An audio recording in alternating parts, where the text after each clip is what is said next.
you bring your banana? Oh my, I definitely did, ladies and gentlemen.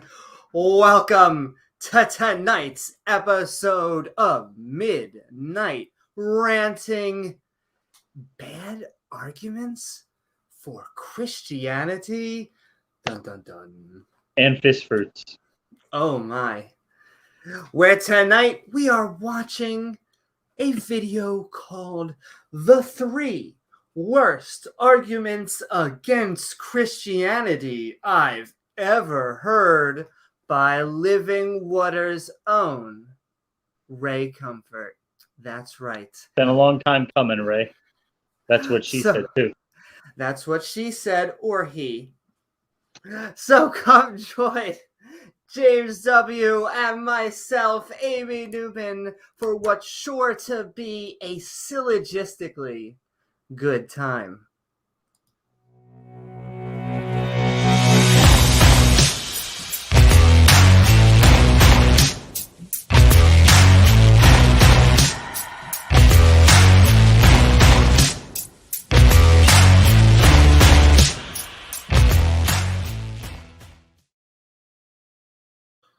Woohoo! That's right. I want to thank you all for joining us out there on the intertubes. If you have recently gotten your vaccine or booster shot, now is time. Like Elizabeth Warren. You just gotta roll it around and boop, boop, boop. Now you're part of the Internet of Things, right? I am. Now we're all part of the Internet. We're all connected. Thank you, lizards. I really Thanks, like Pastor to Billy, Billy Crone. Yeah, so does Billy. Thank you, Pastor Billy. But yes, welcome all. Please, if you're feeling fancy, don't forget to like, follow, or subscribe, because then you get access to that bell icon to all to get reminders to join our live streams or see our premieres. Woohoo! Woohoo! We are a skeptic channel, including the two schmucks you see before you. However, at the end of the video, we will be opening up the floodgates, or rather, the open mic, so anyone can say what's on their mind about the topic. We'll also give everyone the chance to have their own opening and closing statements. Atheist or theist, liberal or conservative, come as you are. Just, again, not on my sheets. I'm using so much bleach. If you keep telling them that, they're just going to keep doing it. It's true. Honestly, you tell them long enough, and I think it just becomes a thing. But yes. Yep. This housekeeping is sponsored by our Patreons at patreon.com/Amy Newman, including awesome Patreons like K.O. Champ. Oh, damn. And we are just specifically triggering one Abrahamic religion tonight, but they're all fairly easy to trigger. And also sending love to Oz from the Atheist Round Table, Tang Gang Yo. Amy just had a good show with them. That's right. On Friday, that was a good show. Had a fantastic LGBTQ plus sponsored event with our non-believing community at Tangang. I thought it was a fantastic conversation. It was. And you should check out not only Tart.live and the Tang YouTube channel where it was sponsored, they should all know it, yeah. But you should also go check out Student Dr. Ben Beck, and I'm gonna get the Gay Jesus. You should Gay Jesus, yeah. There you go. Gay you should all go and check out all of their content, whether on YouTube, the TikToks, the Twitches, we are sending love. And once again, Tarts Out Live. Woohoo! And thank you, Oz, who said, Thanks, I Oz. think we may be making this a monthly conversation and dialogue within the community. I think it is amazing. I have found no better community than in the non-believer community, or felt no more at home. And I would like to continue making that better. More global homo. Everyone after us. Exactly. Global homo. Spreading out there, James. But we are also sending love to Ian Davenport. Boom, boom, Yeah. boom. Thank you so very much, Ian, as we level up in this fucking cat. What's up, Gizmo? The show starts and he that's his thing. He wants to be on the show. It's time to be on. Is this the good camera? Yeah. His good side. We are sending love to Gizmo, but also Ian Davenport, as we kind of level up past. They call them intelligent design arguments, but I'm not really. I feel like the first word needs to be justified a little bit. Not seeing the intelligence. No intelligence there. But we love our creationist brothers and sisters who love to rewrap their propaganda. It's not creationism. No, this is like creationism plus. Everything has a plus nowadays. Creationism light. Creationism light. That's right. Is that too much? Maybe we'll just go half the calories instead. Would you like the light version? No. It makes sense. At least it does in marketing. But thank you, Ian, and thank you, the fantastic, our resident archaeologist who was just on Tang tonight, talking about their new show with Biddy Buddha. We are sending love to Palo and Joe.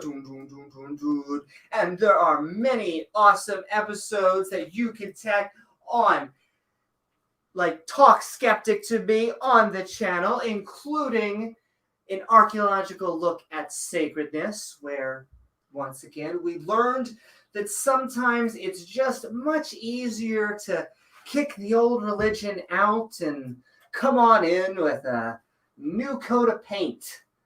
No one will even know the difference. Woo, we could even take one or two of their holidays, take it with like one of ours, and we'll just like, boom.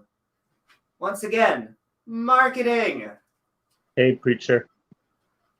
What's up, preacher? And that's right. I don't think the video is too long tonight. We will be going by. We'll see if he can make it. We'll see. We're always looking. In fact, I would say we give priority to theists and people who we just generally disagree with. It could be many, because even in a non-believer community, we do have our disagreements. But we love everyone. So if you also agree with us, feel free to step on up. We're looking for people to tell us what's on your mind tonight as we talk about arguments. Some even say bad arguments for Christianity. Oh, ho, ho, ho. But we are sending love to Pat Lowinger and love Thank you, Pat. to all future episodes, because we are already in pre-production for more fun. And also go on Biddy Buddha's channel, who's awesome. They should already know about it. No excuse for them not to. I know. It's true. We're just. You don't want to be that one who's not subscribed to them. I know. Come on. Do you really want It'll to be make Gizmo sad. He'll be very, very sad. You don't want to make You don't want him to be sad. That's actually a rule of the internet. You can't really you can't make cats be sad. No. All happy kitties. Isn't that right? Moonlight's like, sure, probably. But when we listen to all of these we'll say, fun arguments, it does make us and Grumpy go 6,000.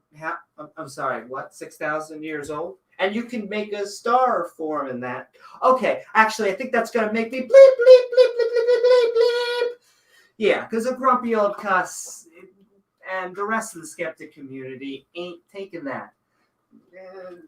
Not taking that lying down. What's funny is in America, that is considered almost a mainstream with 40%, some 60%, a giant portion of our population, depending on how you slice it. Because if you get into theistic evolution and you're gonna, but believe that the Flintstones was a documentary. We were riding dinosaurs, ladies and gentlemen. Woo! Many, many clever girls out there. Oh, so clever.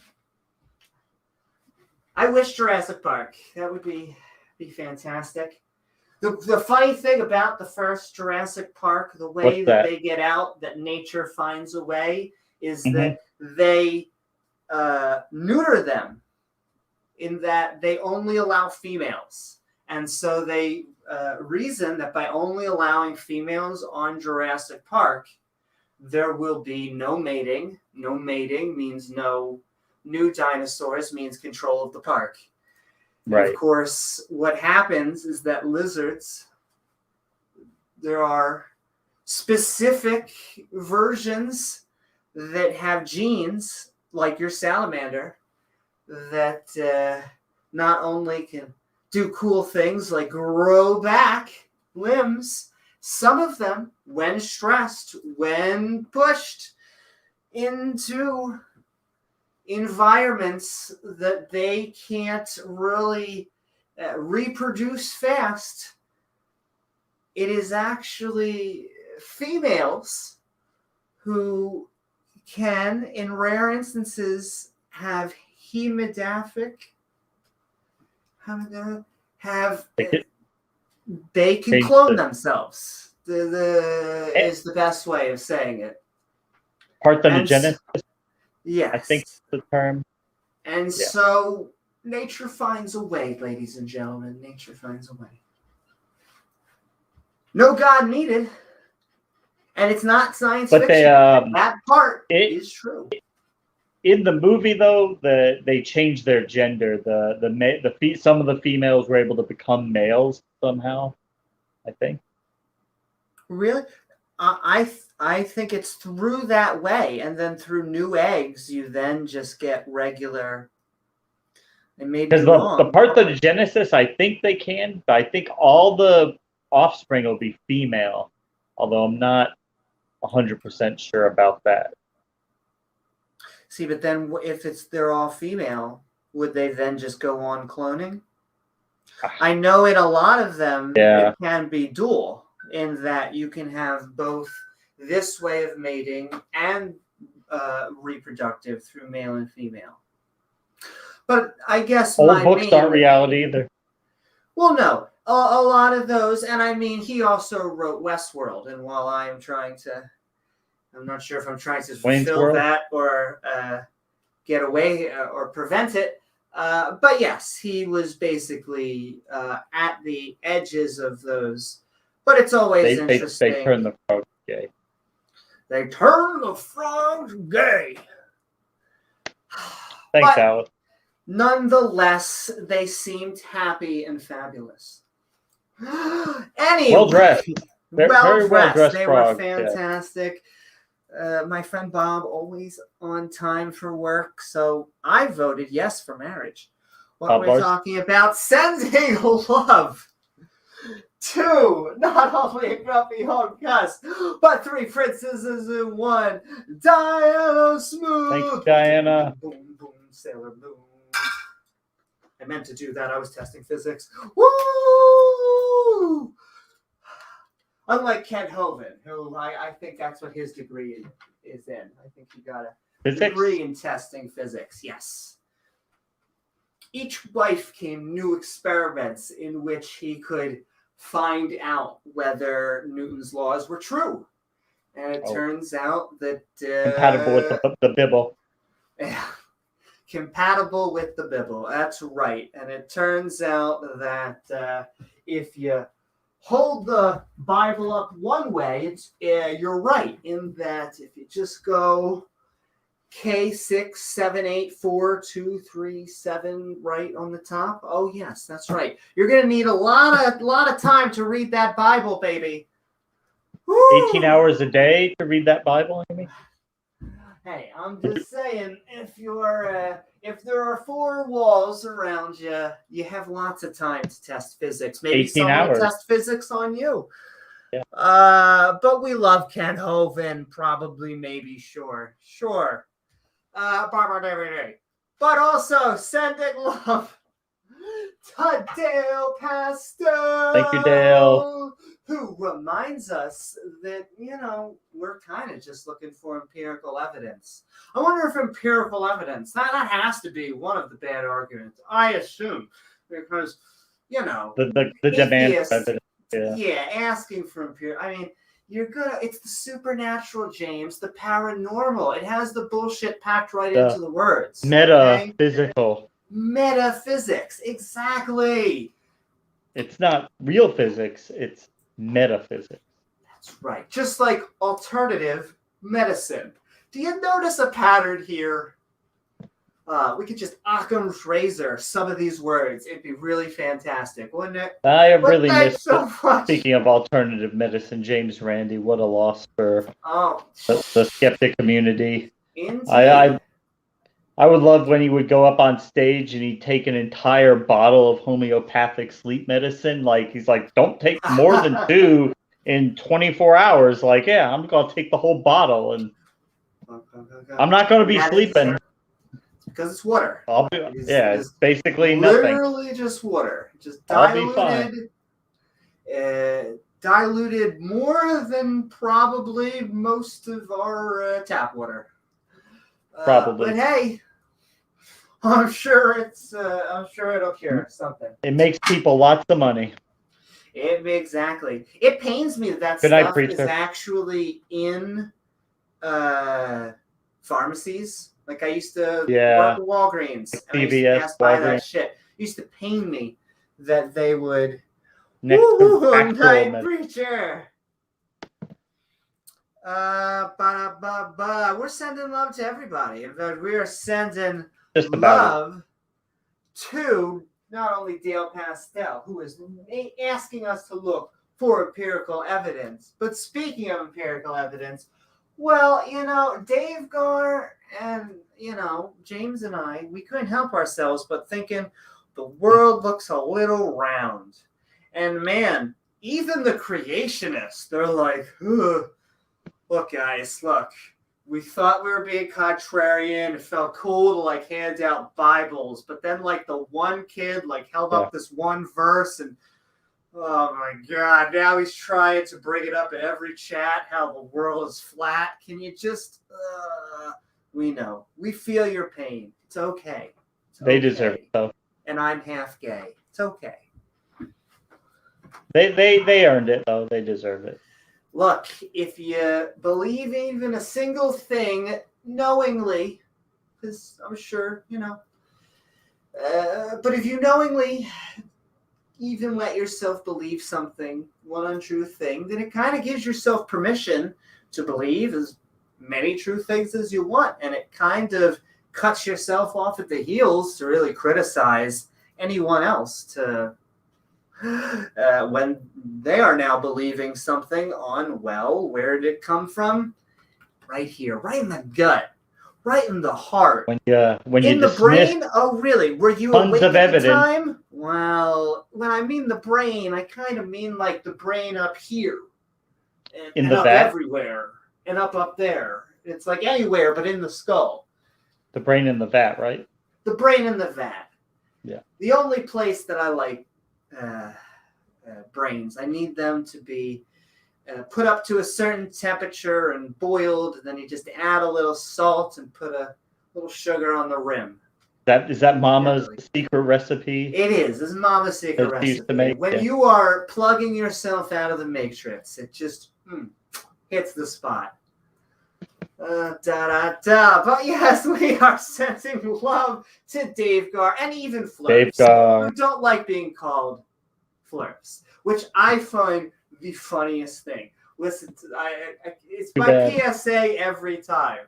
If the slang, well, there is specific slang that is unfair, but a flurf, a turf, shooting your best friend with Nerf, just accept it. Just accept what you are. And I'll accept who I am, ladies and gentlemen. All right, but we're sending love to Dave Gar and Send love to the everyone turf. out there. That's right. Even if they make the Twitter world explode. Then again, what doesn't make the Twitter world explode? That's true. I don't know why that one platform either. There's many platforms. There's lots of internet social medias out there. Be funny Many if of them better. if things just exploded from LinkedIn. Did you see the thing? Oh my God. Becky posted this thing on LinkedIn. It was crazy. It's blowing up. But yes. If only. If only. I know. Why Twitter? Once again, if only Idiocracy was not a documentary. What were we talking about? Sending love out there into the world. But Amy, it's got electrolyte. It's got what plants crave. What plants crave. Look, I was almost going to vote for Camacho. He really got me on the President Camacho. on the issues that matter. The issues that matter. Taking out the machine gun during the State of the Union address. The House of Representing. Like I said, just I appreciate documentaries that can really get to the heart of the matter. And sending love to the lead hyena of the pack. And reminding all of you... Oh, no, not Ray Comfort. No. Not quite. The head by banana of the pack, which is always, go ahead. Hopefully it hasn't been destroyed as you tried to get it home. It's still right, but it just never quite fits in the same as it does when you were looking at it the first time. The problem with your fist fruits? The problem with fist fruits, ladies and gentlemen, and sending love to Scott Duke and reminding us that all other animals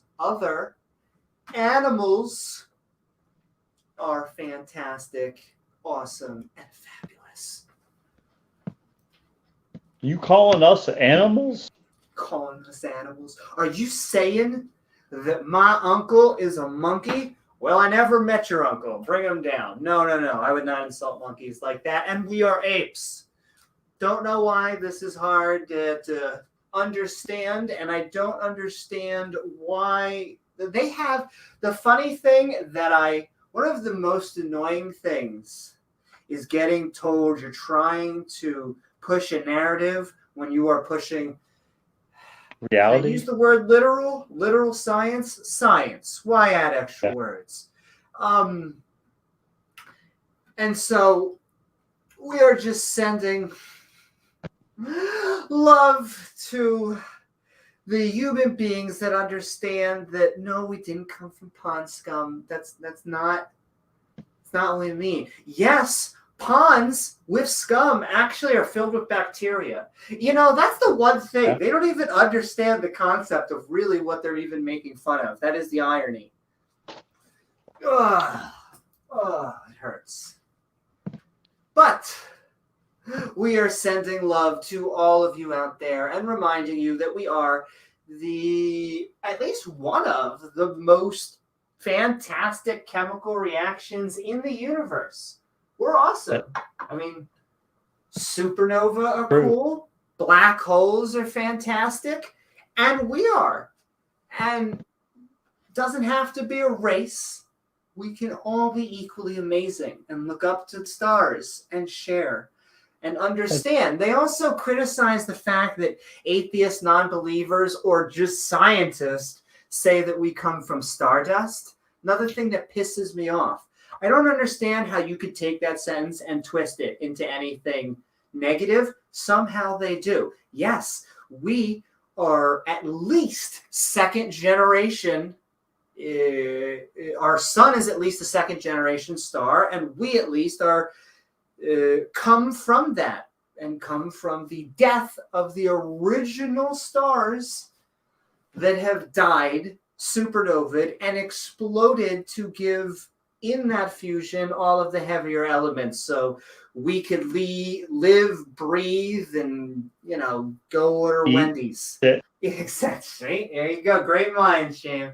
I mean, I don't understand how they can make they try to. It's just like the pond scum thing. They somehow take something that is truly awe-inspiring, the ability that we have come from inorganic material that became something that was the boundary between some sort of a virus and a bacteria, because the viruses are really not stable, and so it was something that really had to roughen itself out until it had an outer body to survive just this constant reproduction and death. And now it's living for a little while and surviving after it's been on these hot vents and able to go out there. And after billions of years of all these awesome mutations, you have a symbiotic event that allows for massive fruiting bodies. And from those massive fruiting bodies, you have the 3 branches of bureaucratic multicellular life that we now know. And then chisel and survive up until the intelligence and our big brains meet in this little kind of statistical board of what we can fit through the birth canal until we can have introspective individuals. It is amazing. It's fantastic. And we teach this stuff in middle school, ladies and gentlemen. It is... It shouldn't be fought. It should be embraced, whether you are an atheist or a theist, because we know this is factual. It is not opinion. It is not just my fifis, but my fifis reflect on that fact and understand that it's amazing. But we're sending love out Thank there you to for that, Amy. Scott Duke. I can't look. Sometimes when the moon is out, you got to jump on the soapbox. I may rant on a soapbox. Yeah. But we are sending love also to our wonderful skull. As we get a little thespian, Regos reminds us that every once in a while the Bible's like, thou shalt not suffer a witch to live, so go kill that bitch. And you're like, whew, okay. Not as Shakespearean as I wanted it to be. Maybe a little bit too Shakespearean with the killie. But hey, we're sending love out there to Regos. And at least it's not the Book of Mormon where it's pretending to be Shakespearean and not just actually doing a bad job of it. Yes, at least the Torah, the Gospel, and the Torah are not written like they are trying to be older. They're written like they're trying to be true, but yes, they are older. I don't believe any of the 3 religions I named are true. Nonetheless, the Joseph Smith knowingly forged his holy book, if not once, but twice, and was a convicted con artist, a on-the-record con artist, a traveling con artist.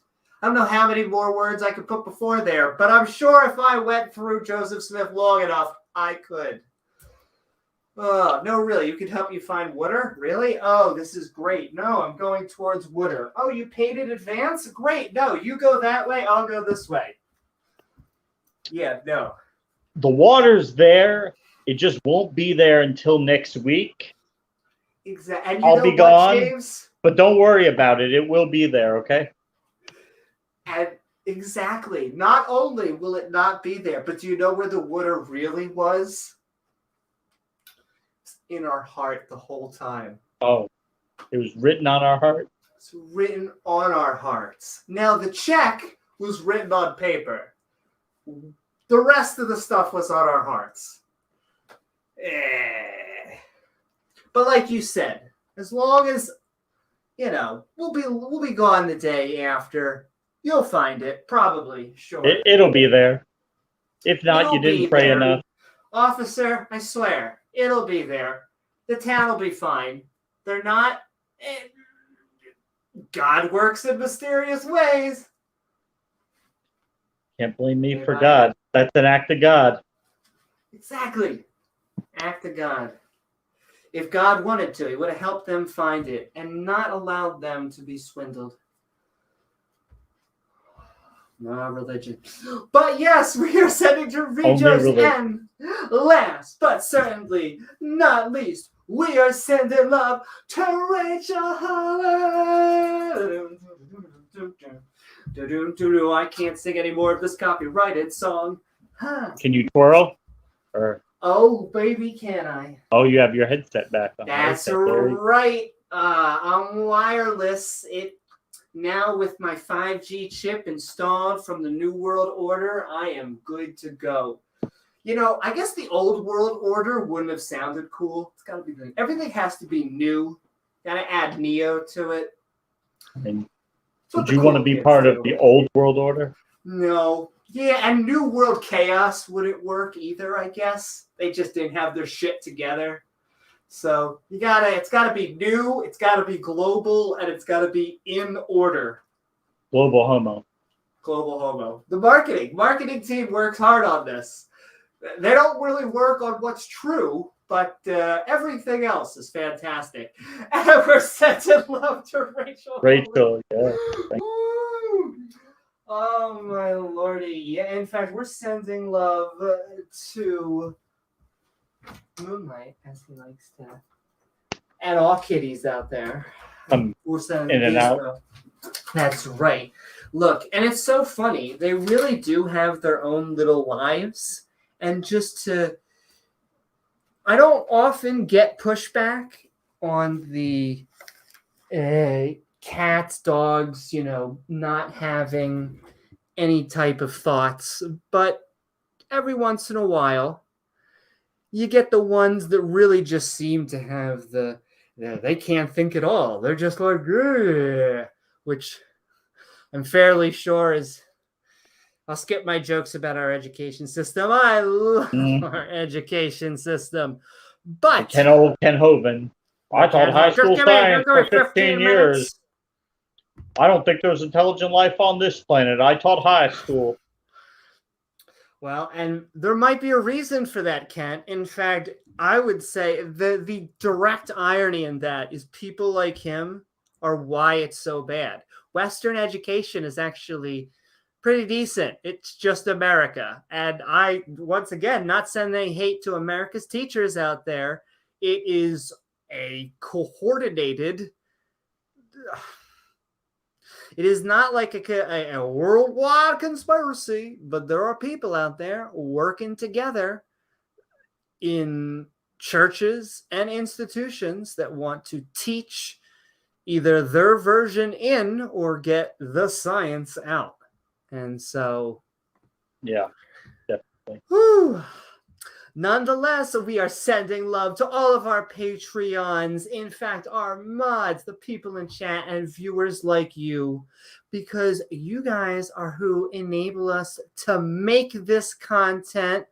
And with that, and before we get into the other side with the video... Before? Oh my... Bad arguments for Christianity? Or at least that's what the Germans will have you believe. Thanks, Normie. Well, there are bad arguments out there for everything. Occasionally, even against religious beliefs. But I find they pale in comparison to the logistical quarries that generally make religions fall apart. I don't want to just know about heaven and hell. I'd like to know who's specifically planning dinner parties in heaven while our loved ones burn in eternal torment. And hey, if Satan is torturing the enemies of God, doesn't that make him God's lackey?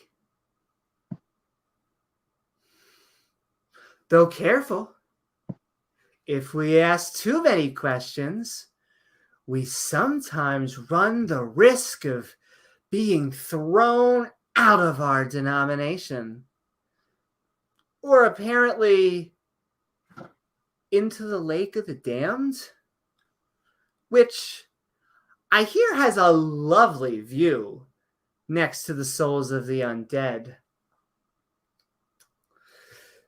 A good portion of frustration from theists towards atheists has to do with us rejecting their holy text.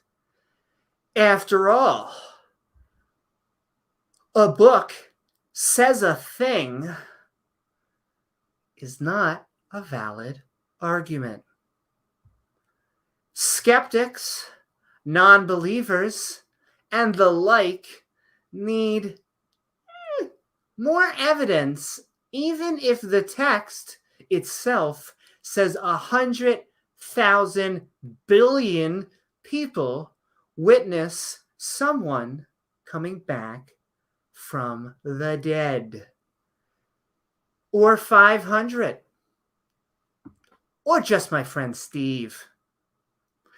Because the truth value of the claims is all that really matters.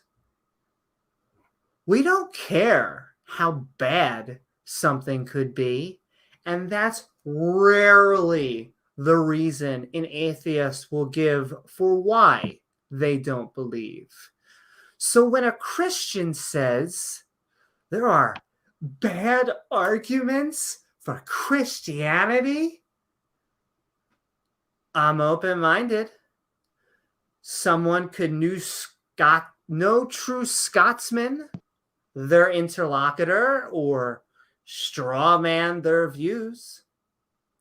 However, I have seen way too many bad arguments for Christianity than vice versa. And it's starting to make me think this Jesus fellow really can't David Blaine himself back from the dead. Thank you. And all right, with that, how are you tonight, James? Are you ready for a syllogistically good time? Well, I would like to just see for once I'd actually like to see a good argument for Christianity, and that's the thing. You really never get to them. So, while I guess there are better atheist attacks on Christianity than others, more effective attacks, I don't think any of them are really all that bad. They're certainly not as bad as the arguments they give us for their religion, which usually boils down to, why is there something rather than nothing? You don't know, therefore God. And to me, that's just not a very compelling argument. But let's see what Ray has in store for us today. I'm sure that it will absolutely blow us away, and we may end up having to convert to Christianity.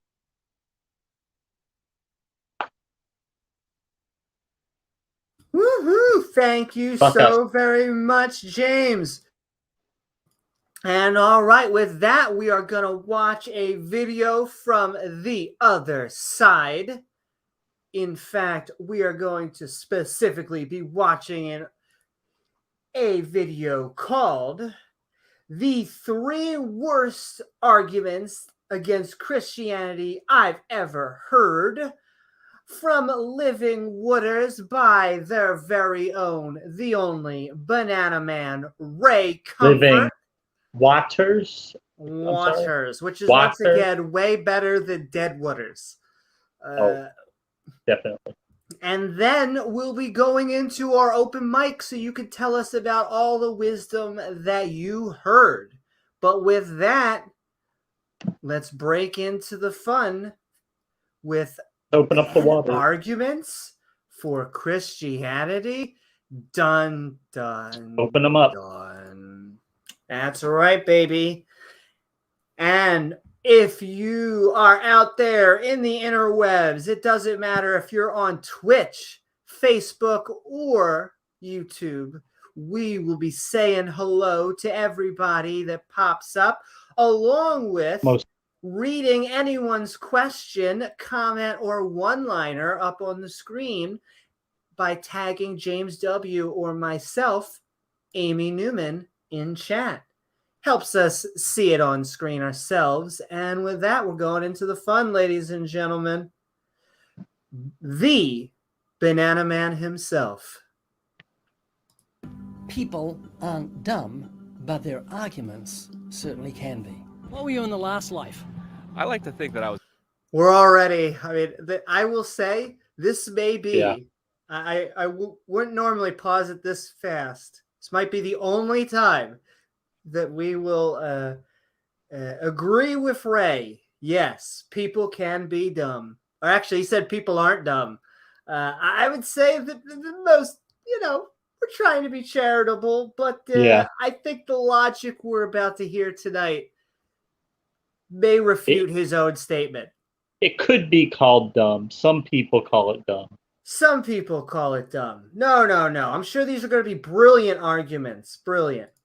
The sea otter. Everything is beautiful. The Bible is beautiful. I never read the Bible. I've recently lost. That's probably why you think it's beautiful. Our grandparents are always looking out for our best interests. We're on a 747. Are they outside the window or have they got on the plane? I like to think they're outside the window because they have wings. They're angels, so they can kind of float around. Maybe I'm going to grow as a tree. Maybe I'm going to be a fish. Napoleon Bonaparte said, man will believe anything as long as it's not in the Bible. So, fact check that. No, he didn't. This was created as a meme a few years ago that has been spreading around. But once again, anybody can make up quotes. Signed, Abraham Lincoln. What we're seeking to do is to bring people to the truth of the gospel. In fact, the word gospel is synonymous with the word truth. No, it's not. Once again. Yeah. Gospel truth. You tried to sneak it in there. You can just assert that. Is aligned with truth is, first of all, a tautology. But yeah, you are just asserting that gospel is synonymous with truth. Already off to a bad start, right out of the gate. Yeah. And I also love that he was making fun of those people at the very beginning. He's like, look at these silly examples of Christians that I'm going to convince by the end of these video. No. Those are bread and butter American and as well as other Christians out there. I love my theist brothers and sisters, but some of the arguments... It's not our fault that their theology is so incoherent that people get these crazy ideas from reading different parts of the Bible. They all cherry pick it. They all have the parts that they follow and like and the parts that they ignore. And so these people have carefully read it or read portions of it and came up with crazy theology or crazy ideas about reality, but it's got nothing to do with us. That's just because their theology is so crazy. I was actually seeking truth without realizing it. In Acts chapter 17, when Paul was in Athens, he spoke of sinners groping to find God. Before we come to Christ, we certainly are like blind. Are you groping to find God, Oh Amy? my, About I a week think after I so. became a Christian, I was due to show a premiere of a surf movie I produced, and I decided I wanted to show a Christian movie to 200 of my surfing buddies when they came together to see the surfing film. At the end of that movie, as I previewed it, I saw a Bible verse I'd never seen before, and it was this. I just like that he was preparing to do a surf video, because once again, I feel like Kent Hovind, he really just wants to be a comedian. Ray, I imagine now he really just wants to be a surfer. Come on, guys, just He missed his calling. let go of God, stop groping him, and we'll be okay. And you will know the truth, and the truth will make you free. And it was like light hit me. I didn't realize I was searching for truth. It was a cry in the my light. heart. And the only way I can describe it, it's like a brand new baby, just been born, it cries. I And love you this say, excuse me, explanation. what are you crying for? And the baby says, I have no idea. There's just Why is the baby talking in this example? That's what I love about Yeah. this. And the baby says, I am having a good day. How are you? And I respond, oh my God, the acid is kicking in. The baby's crying because of evolution. Yes. there's a cry in my heart. I don't know what it is. And you pick the baby up and put it on the mother's breast, and as it suckles, you say, And the mom goes, why are you picking up my baby? excuse me, how do you feel now? And the baby says, Yes. oh, this It's was what almost like you put a child on a food source and it stops crying and is able eat. to sustain homeostasis again. Holy shit. My lordy. I was looking for. I had no idea what I was looking for because I'd never experienced it before. I was searching for truth, but I had no idea what I was looking for. So you picked up a random book and said, this must be true. We are trying Exactly, to steer it must groping be. sinners towards the truth of the gospel. Which brings us to the third place, dumb argument. It is, you can't use the Bible to prove the Bible. And All right, that's we not a have dumb argument argument. number one. Our argument. You can't use, because I actually think of all the ones that he gives, this is the only one that atheists actually use. The other two, he pulls from an orifice somewhere. But you can't use the Bible to prove the Bible. Correct. I am sorry, You can't. but the Bible is the claim. The Bible repeatedly telling you how correct the Bible is, I don't know what you get from that. All you can get from any holy text is, here are the claims. You must now go and try to validate them. Yeah, I know, that's the hard part, isn't it? All the other religions having the same problem, funny enough. Well, that's just not Yeah, you true. actually have to demonstrate it to be true. In a box to prove what's in the box. Of course you can. Okay, you have a book. If you want to assert that the book is absolutely true, that's a separate claim. Oh, you have what's in the box? Yeah, we have an old book. How do you prove that it's true? You can't say, well, because it says that it's true. And how do you know that it's right when it says it's true?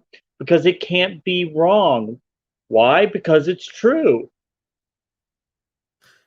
And opening a box is a completely different, as mundane as it is, as God and the specific God of Christianity, finding them were as easy as opening a box, we would not be having this argument.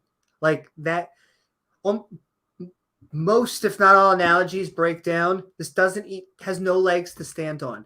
You can go and investigate. You could poke holes at the box. You can do all sorts of experiments. You can take scans of the box. You can weigh the box to try and see if what different elements could be inside. Could not be as far from a different scenario as the book saying the thing. And also, a book saying the thing is not why we believe in science. I just want to put that one asterisk, that if we destroyed all science textbooks right now, we would slowly but surely rediscover each and every fact, because it has nothing to do with us. They are not contingent on us. When you measure the density of water, it's always going to be the density of water. When you look at the components of an element, it's always going to be the same. It's repeatable, testable, verifiable, and falsifiable. We get none of that from the Bible. It's specifically constructed to be unfalsifiable.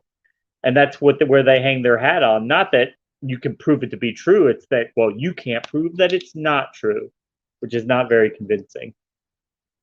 Exactly. They try and shift the burden of proof. I sometimes like giving them reasons why I don't think their specific God, because it has to be like the specific Abrahamic gods. Nonetheless, the burden of proof is on them, and him trying to shrug it off along with many other creationists is not impressive. God's word. Listen to Acts 28, 23 and 24. So when they had appointed him a day, this is the Apostle Paul, many came to him at his lodging, to whom he explained and solemnly testified of the kingdom of God, persuading them concerning Jesus. That's what we're seeking to do, from both the law of Moses and the prophets, from morning until evening. Oh, gotta love those. Yeah, they're obsessed with the prophecy. law of Moses. But I'll tell you one thing: if you're been paying attention to our skeptic Bible study, Moses just got a death sentence by his all-loving God. So good luck with that, he's Moses. Continuing to be that God's bitch while he's waiting to be killed. Yeah, I don't understand why he isn't run. I guess why run when you're going to get poofed? But I will say he does have a chance of, as I squeak, of overcompensating God or beating him, because humans have beaten him time and time again.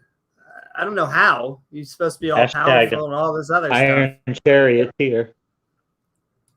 And yes, he is. Yes. And I will say, as the video goes on, the less and less arguing against arguments he does. That was really, I'm telling you, the top of the pack.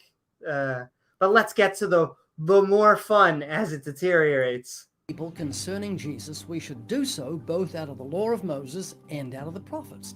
We use the law of Moses, the 10 Commandments, to bring the knowledge of sin and show sinners the exceeding sinfulness of sin and their desperate need of the Savior. And when we persuade them out of the prophets, that shows them that God... Oh, you need to show us how we're sick so you can offer us the cure. Thank you. Thank you. Right. I always love being told you're born into sickness. Always a healthy thing to tell. Not necessarily because of anything you did, but because of something that people did thousands of years ago. And yeah, praise God. It's true. It's very true. Very true. God only knows the future, and the Bible is full of the future before it came to pass. No, it's not. So, independent of God. The Bible is full of the future before it came to pass. No, just that sentence. And I know we're. Let me make a prophecy for a second. We're going to get into prophecy. All over His Word. So the next time somebody says to you, you can't use the Bible to prove the Bible, say, of course you can, and tell them about prophecy. Don't let them. Oh, there we go. Yes. Because that's all they have to prove the Bible. They don't have anything else, so they have to use the Bible because everything else that they would try to use refutes the Bible. The only thing that agrees with the Bible is the Bible. All the empirical evidence says no, wrong, don't believe that book. You have to ignore all that and just believe the book. But you also know it's an unbiased source when it comes from the people trying to prove that the claim is true. That's how you know it's unbiased.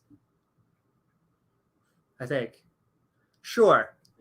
But yes, keep on Definitely. sending in those comments, questions, and one-liners. Shane Billowitz says, that's a nice soul you got there.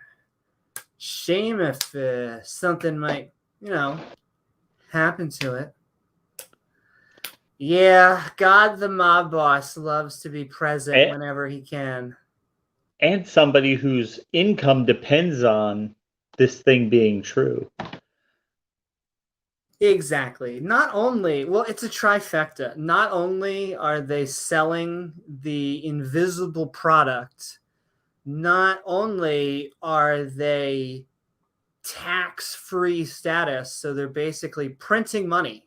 You are selling something that isn't there and getting tax-free money. I mean, my lordy. Doesn't matter if you're in the private or public sector, that should make you blush. And then, to top it all off, most of these schmucks, not all of them, but many, then want to complain that they're even paying taxes on like their jets and shit like that and try and scam their way out of not paying for someone's K through 12 education that they're trying to ruin. What a wonderful cycle. Well, Amy, I don't want to pay for anybody's K through 12 education. They should just all do that at homeschool. That's right. Why can't it be the things the creationist claims that I want to pick? Public education destroyed this country in the first place. Oh, and yes, once again, we are sending love back from the Twitchosphere. Azeroth the board says, well, there really is no hate like Christian love. And I don't know if I could agree more. I mean, sometimes they cannot spread. My favorite is the chapter. I used to think, until it was reinterpreted for me, I used to think they were telling us to go and stone gays. But that can't be true. You can't want to just kill your LGBTQ sisters because God tells you to, could you? Oh, man. I'm pretty sure it's go get gays a little bit stoned. It has to be. It has to be. Why would you throw Grandpa around? Grandpa, of course, is the rock soup in which we come from. That's right. Ray Comfort he's super serial right now. He needs a little bit of that atheist love. Give it to himself. Oh, baby. I will say he's always welcome to join Gavin down here. Gavin, are you feeling loved? He's feeling loved. We are spreading that around. Did you put some more treats in his dog dish down there? Oh, every other day, James. Every other day. I can tell he likes it. But if you just joined us, we are Midnight Ranting on bad arguments from Christianity. That's right, where Ray Comfort, the Banana Man himself, is going over his view of the three worst arguments against Christianity, where in my opinion, it's basically like one argument and then like two things that are just really on his mind. But let's go through it. Set the rules. He may be sitting on a banana. Place and crazy arguments. Well, it's a quote, a very popular that'd make two of us, so it'd be fair. He said, I do not fear death. I have been dead for billions and billions of years before I was born and not suffered the slightest inconvenience from it. I love Mark Twain. I wrote a book about him. He had great wit. In fact, the man was brilliant. But what he said here... So let's talk about that for just a second. Right. He's talking about Mark Twain's quote.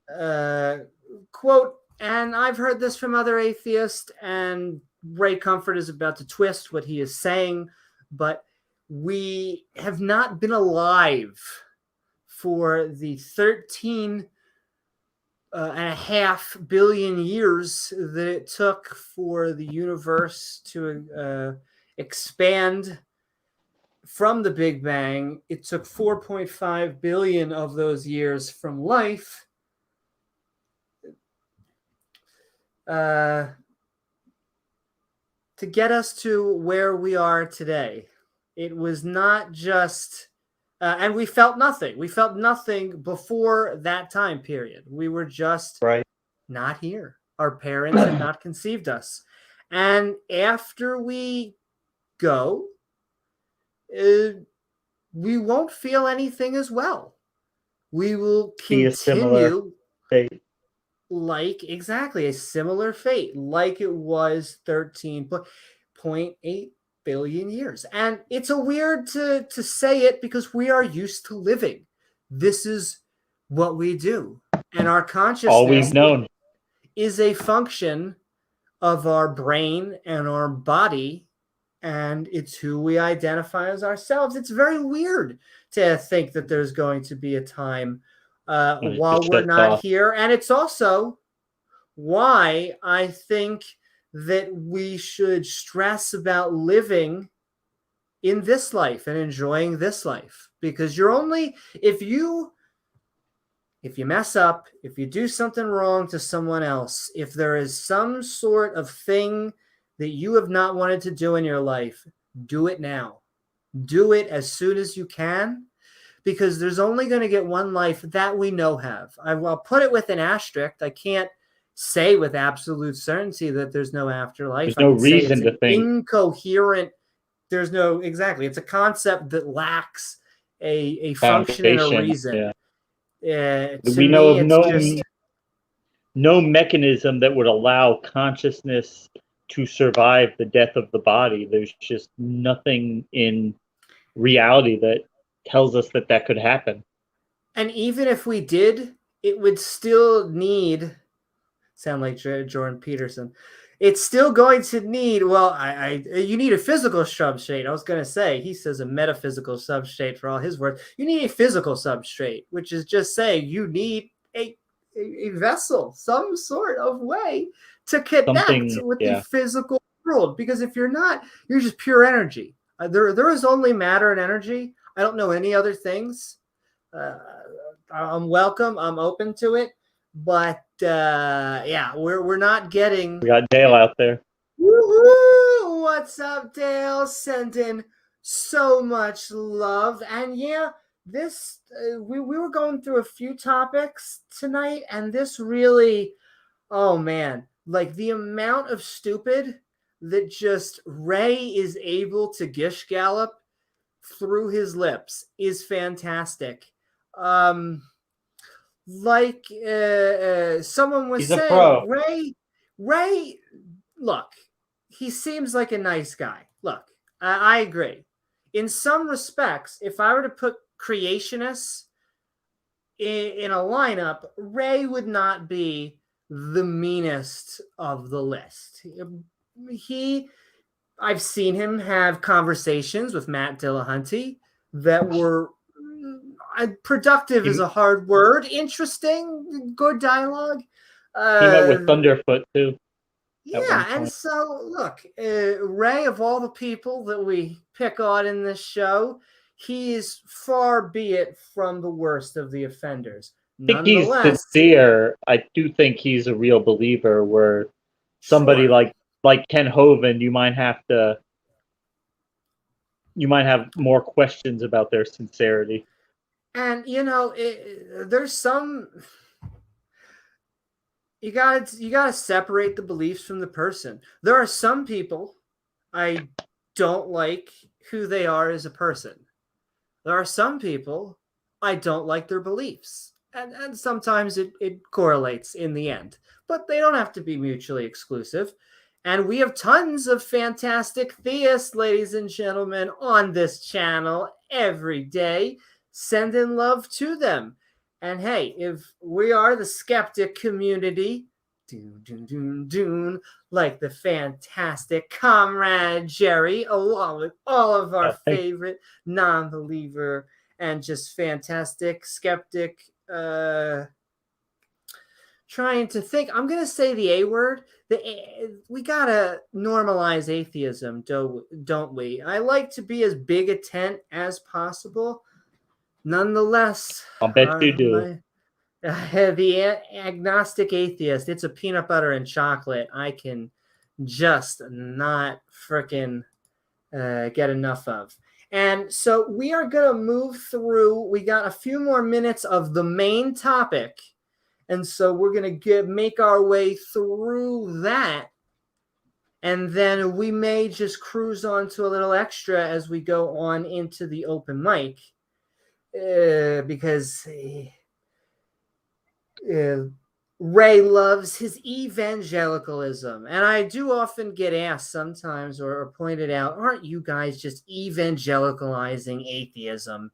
Aren't you really just sending non-belief into the void? Well, I will say that as an agnostic atheist, anti-theist, although I love my theist brothers and sisters and would break bread with them every day, every night, I do believe that theism is a harmful superstition, and thus working towards getting lower numbers. Don't know if we can ever get rid. And I see sending love. Hey, look, we're sending love right back. I understand there are Christians and Muslims and Jews and every type out there that have big hearts, metaphorically speaking, because that would be a condition.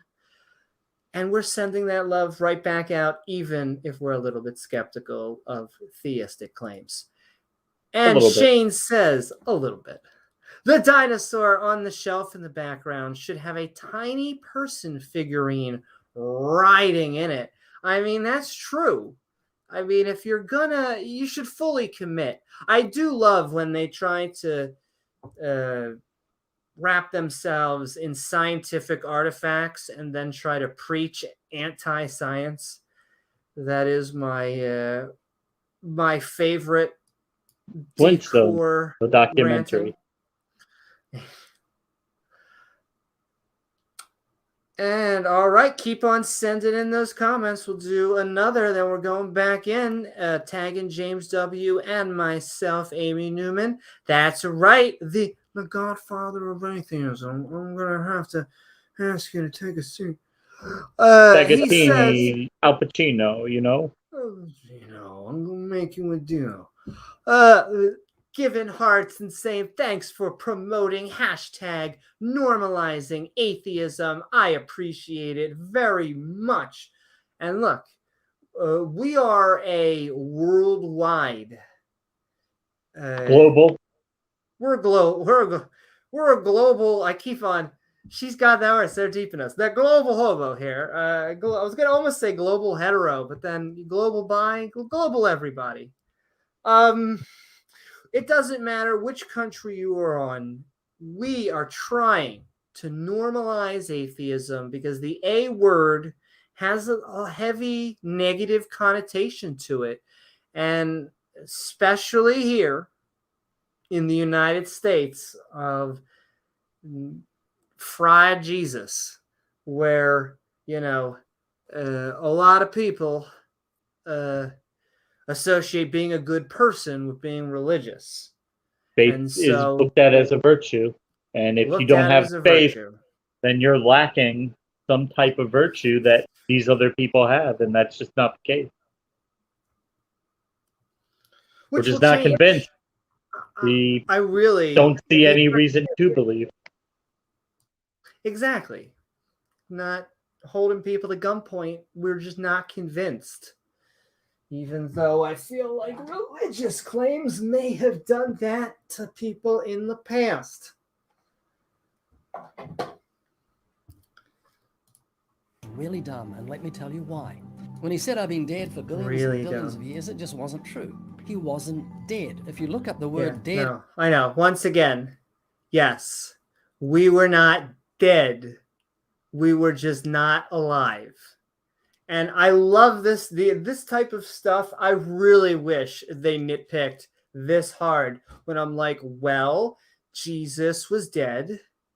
there was decomposition, and then he came back to life. That is the definition of a zombie.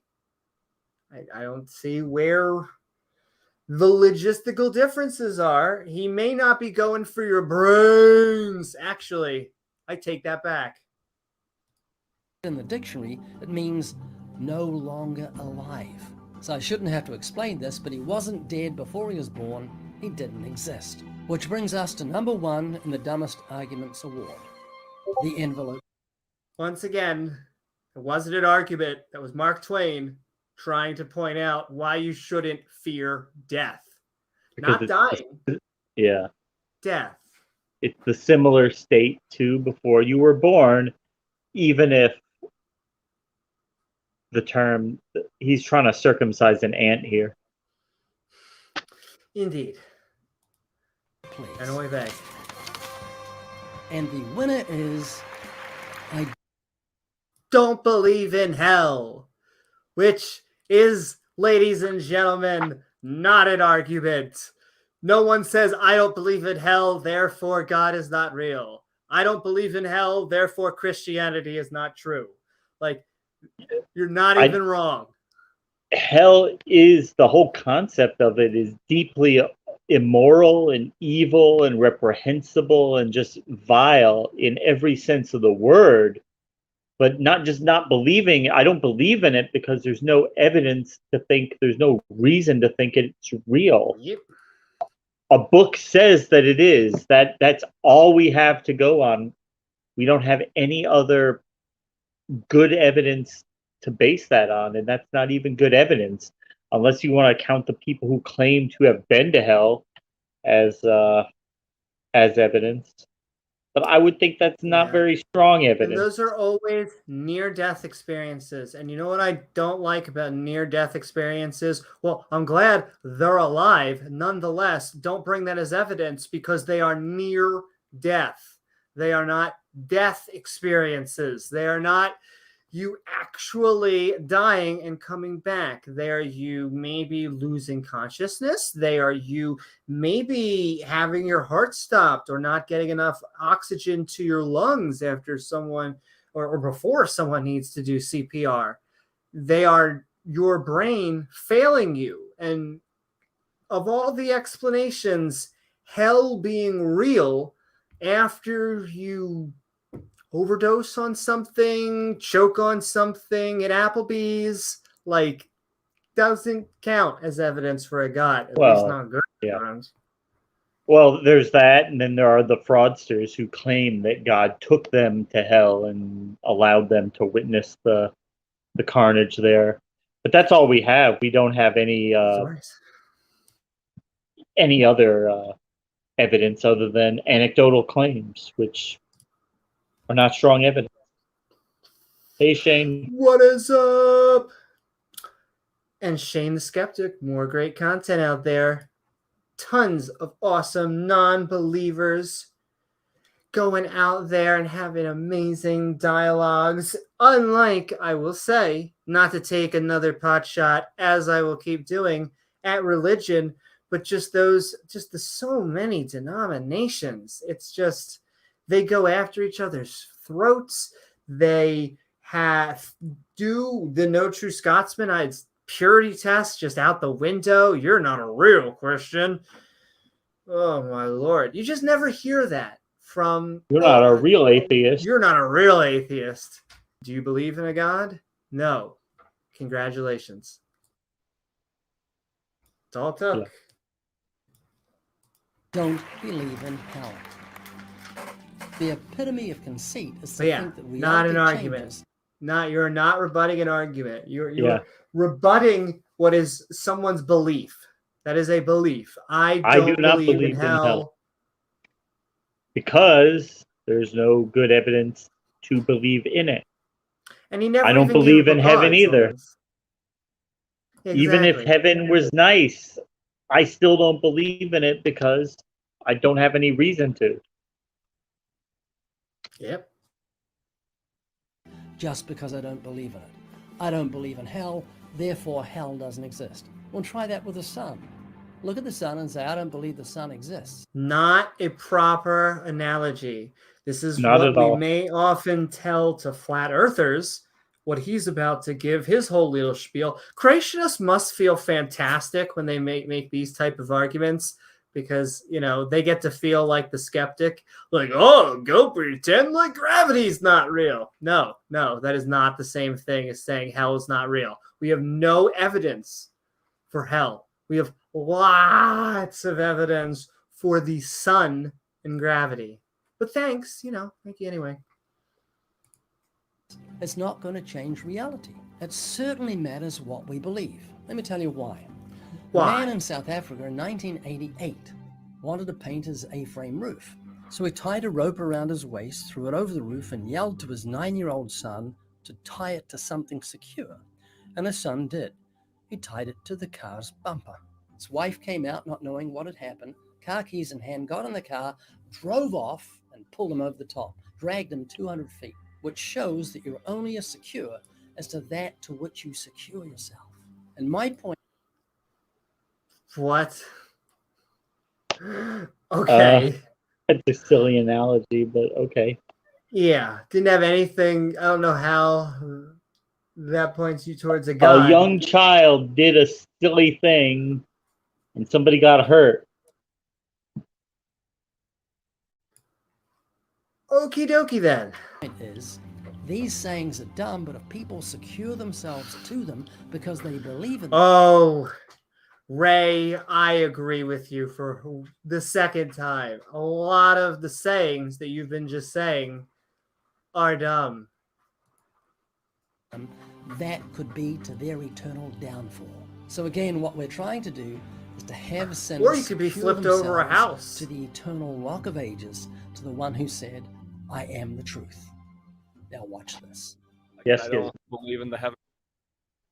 And all right, now with that is actually the end of his topic on the 3 worst arguments against Christianity I've ever heard.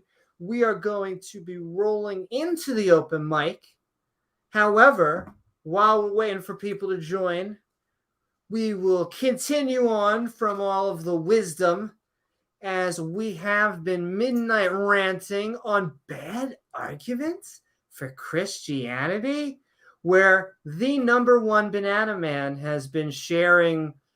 I mean, he says they're arguments once again. So let's just go over what each one was. The first was the fact that because I'm trying to... The Bible, you can't say the Bible can't prove the Bible. Bible can't prove the Bible. Thank you. Kept on going to hell. #3. So the Bible can't prove the Bible, which, once again, that is a valid argument. I don't understand. We would like information that dual confirms not just your actual claim, but outside sources and texts that would collaborate, especially from people who disagree with you. So sounds like the theist complaining, like, you want empirical evidence. Why does it have to be empirical evidence? Why does it have to be testable, verifiable evidence? Why can't it just be anecdotal evidence? We have tons of that. Oh, James, we love hearsay. Hearsay this, hearsay that. Somebody said they met God, therefore God is real. Okay. Makes sense. So that's really the only argument he gave. That the fact that the book, you can't... he says you can say that the Bible can prove the Bible. #2, I keep on going back to hell. I don't believe in hell. Isn't that #3? I thought that was #2.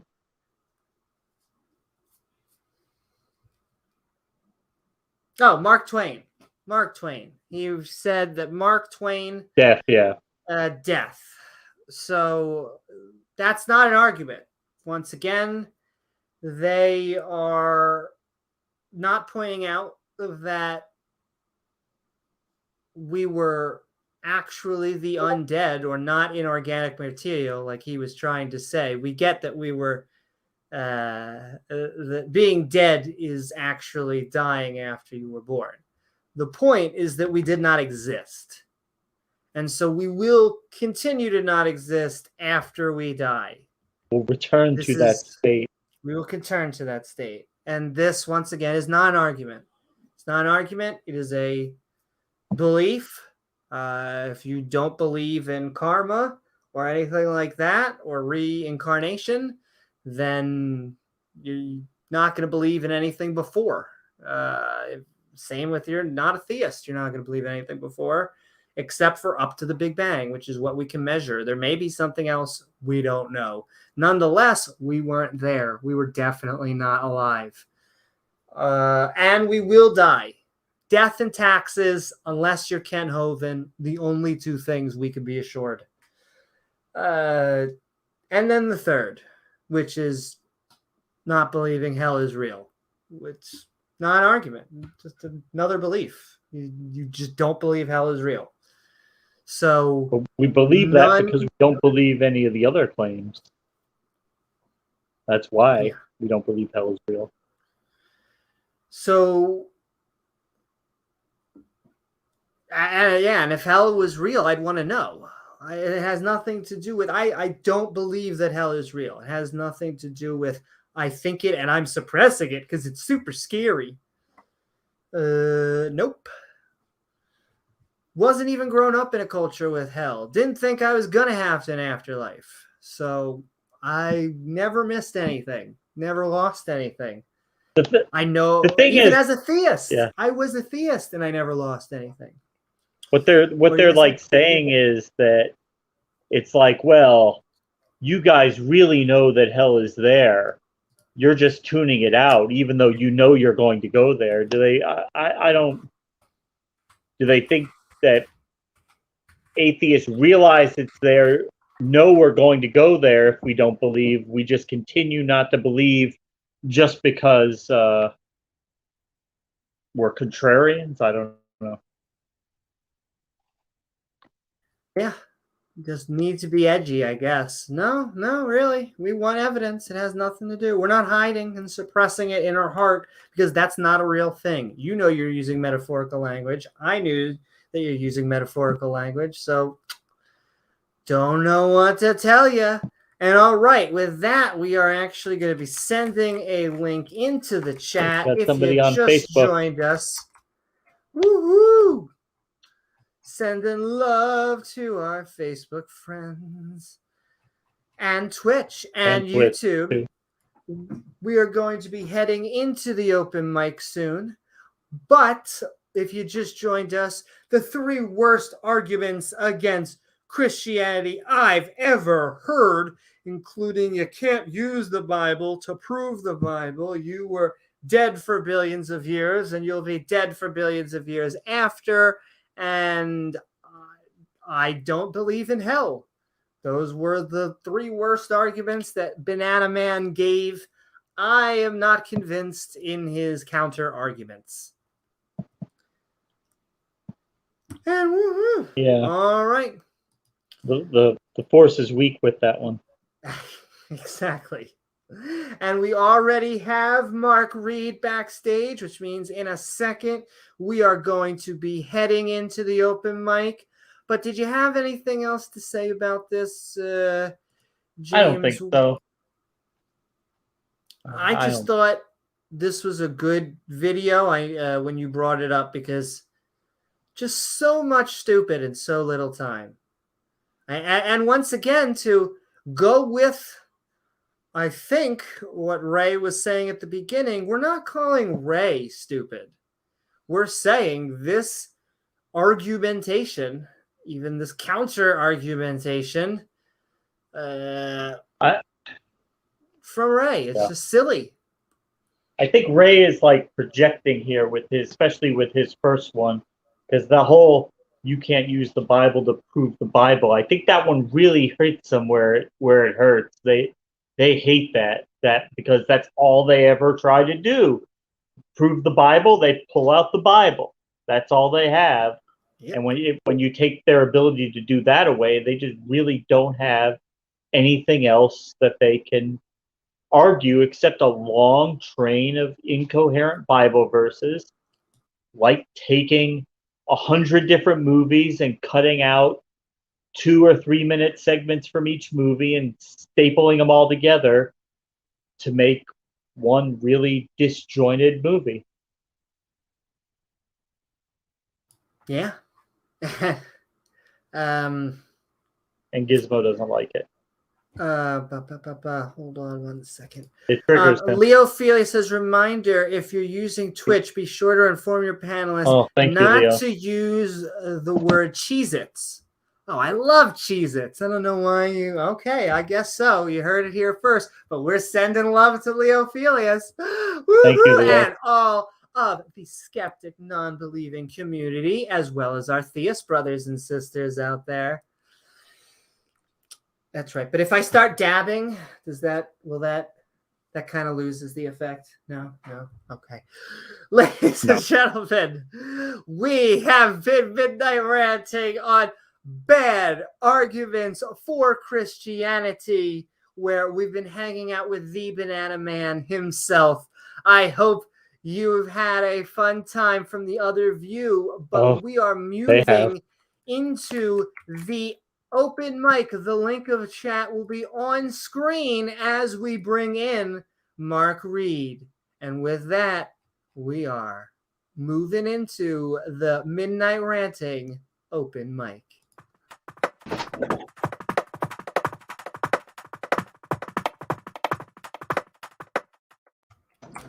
Woohoo! Welcome aboard, Mark. Up, Mark? We Hello. are Midnight Ranting, of course, on bad arguments for Christianity, or at least that's what we were told in the pitch meeting. I'm not sure we got that tonight, but what are your thoughts about the video or anything we've been talking about tonight? Yeah, this was just bad counter-apologetics, really. I mean, it was just terrible. I mean, I've heard, and Ray Comfort, for a start, I just want to push back on Leo saying that I will say crocker whenever I want, and I did want to say crocodile, so that sort of ties in with good old Ray. If you don't know, one of his arguments was the crocodile, that I've never seen a duck turn into a crocodile, which is sort of one of the worst. Like it's highly ironic that Ray Comfort is talking about bad arguments. He is like the master of bad arguments. Yeah. He is the Banana Man. That's who he is. Right, and the banana is famous, and not only because he made this. If you're not aware of that, you're probably aware of it, but just for the audience, if you're not aware of it, he said that a banana sort of fits in your hand and you can unpeel it, and it's perfectly designed for somebody. Therefore, intelligently designed, and the humorous part is that we bred that shape and those properties into the plantain, which was the ancestor of the banana, to make it as it is. It's artificially selected to be like it is. So it's just, and then it gets better, because I saw this on actually I think it was Hannah and Jake were doing a watching of his comeback video that was like, he was picked on for being called the Banana Man, and what's even worse is he doubled down during that video on I was playing a prank on evolutionists and they didn't get it. It really is designed from God, and it's like, how did you not, like, you started off so well going, well, I was the most hated Christian on the internet and everyone laughed at me. But really, I was right, and it's just like, oh God, Ray, Ken please. Hovind did a video on that. It was, he just did not read the room. But that's sort of why we laugh at Ray. And when you say he's a nice guy, it's kind of like, I don't disagree. Yes, he's a nice guy, but he's kind of the poster child for willful ignorance. He's kind of like bubbles. You can explain it over and over and over, and he gets it, says he gets it, says he understands it, and then he'll come right back with the same old arguments time and time again. And that's what's so frustrating about these people. They'll say, oh, yes, I understand your argument, and I understand how me misrepresenting your argument makes a straw man, but then they'll just repeat the straw man. And it's like, okay, it's very frustrating, and I don't think Ray does it on purpose, but it is willful ignorance. He depends on believing that the arguments we're making aren't the arguments we're making, and you know, the crocoduck one is a perfect example. He's been explained how that isn't a thing time after time, and he says he understands, and then comes back and uses it again, and it's a terrible argument. It's horrible. I mean. And I love what you said about the first one, the Bible can't prove the Bible. That is a circular argument.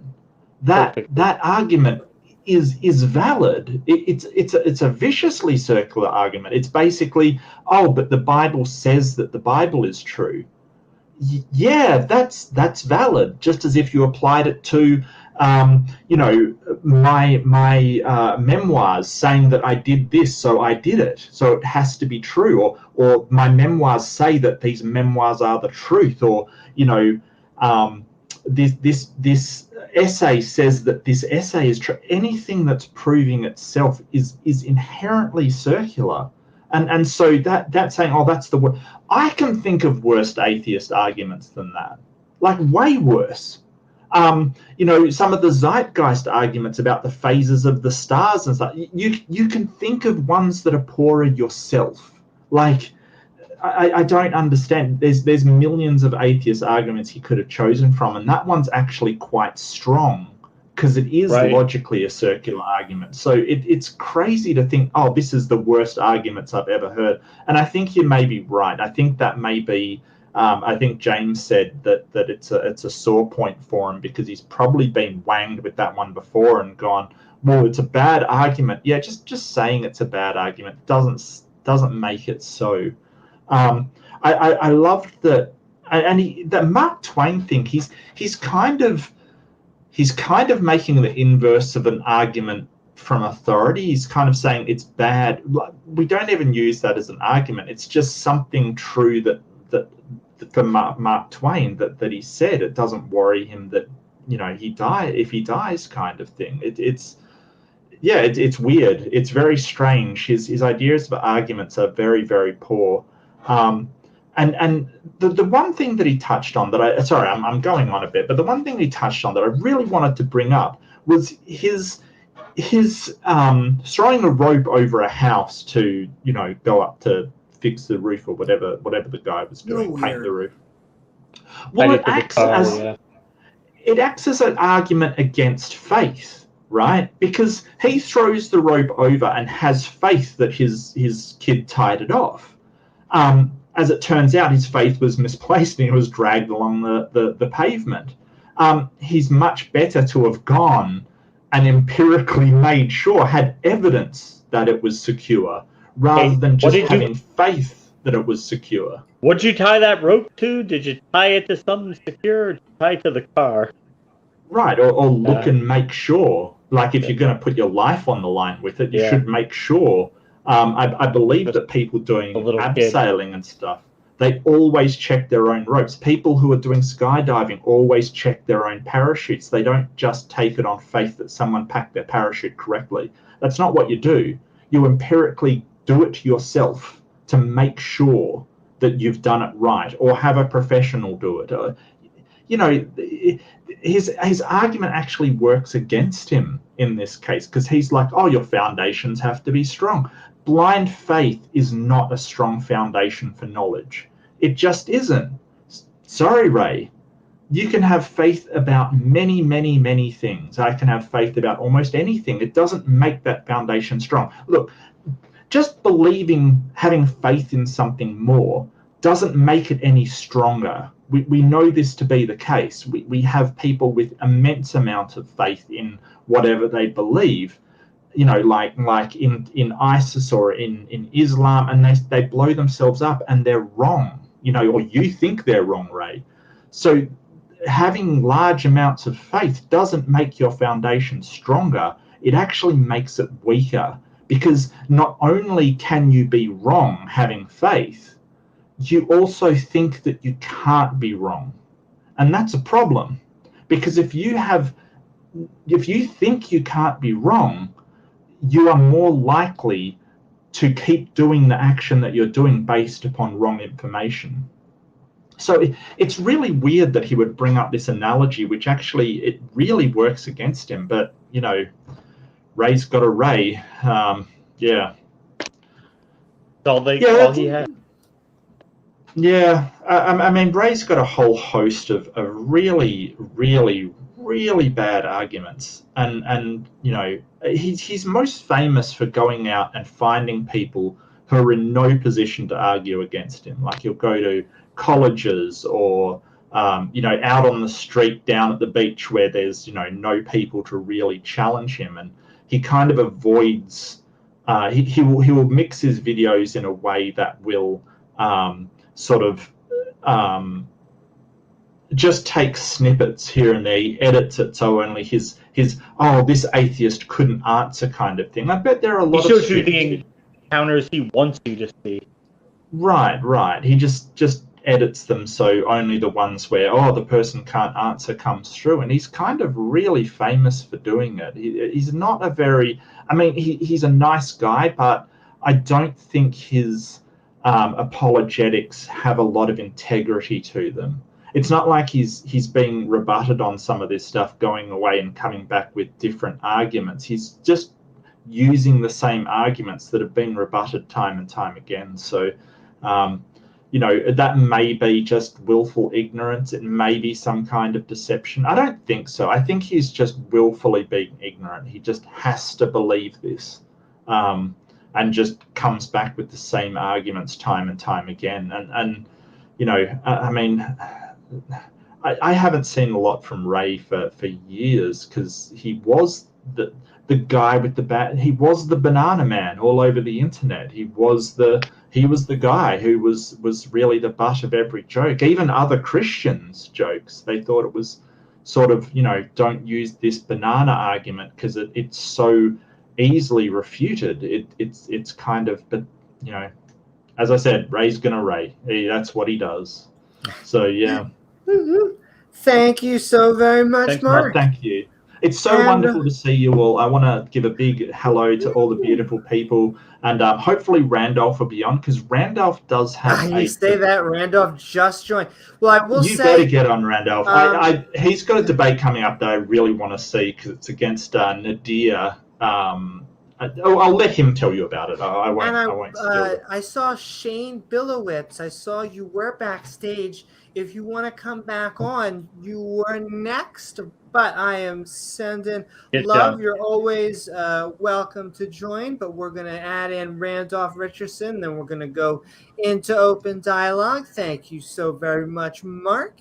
Thank you. Always. And Randolph Richardson, we are Midnight Ranting on Bad Arguments for Christianity, where we watched a video from the one, the only Banana Man, as he told us his 3 worst arguments against Christianity. Fairly sure one was circular and the other 2 weren't arguments. But nonetheless, there we go. And how are you doing tonight? And what are your thoughts about what he talked about, or anything that we've been talking about? I think your assessments of Ray Comfort's arguments were bang on. I think you made really good assessments. And I see that Queen Jenna Miu is saying Sir Randolph Richardson in the chat. She's greeting me. There we go. Yeah. We've got to get her on this program from time to time. Hey, Jenna. She's always so delightful. Fantastic. She's always so delightful to speak with. Ray Comfort, the Banana Man. I think that's a really unique title for him, and it's good to see that people continue to use it. He does. He earned it. Yeah, he did. He does use a lot of deceptions in his approach in trying to trick people to answering questions in a certain way. And it's, I did contact him, his organization, I guess, and told him, look, if he's ever in British Columbia, my part, Greater Vancouver area, let me know ahead of time because I'd be happy to speak with him, and told them who I am, running the atheism organization here. They responded that they'd be interested, but it was only kind of one response. And then later they contacted me, and it's like, it seemed like they wanted me to pay money to have a debate with him or something. Huh. And I thought, no, I'm not going to do that.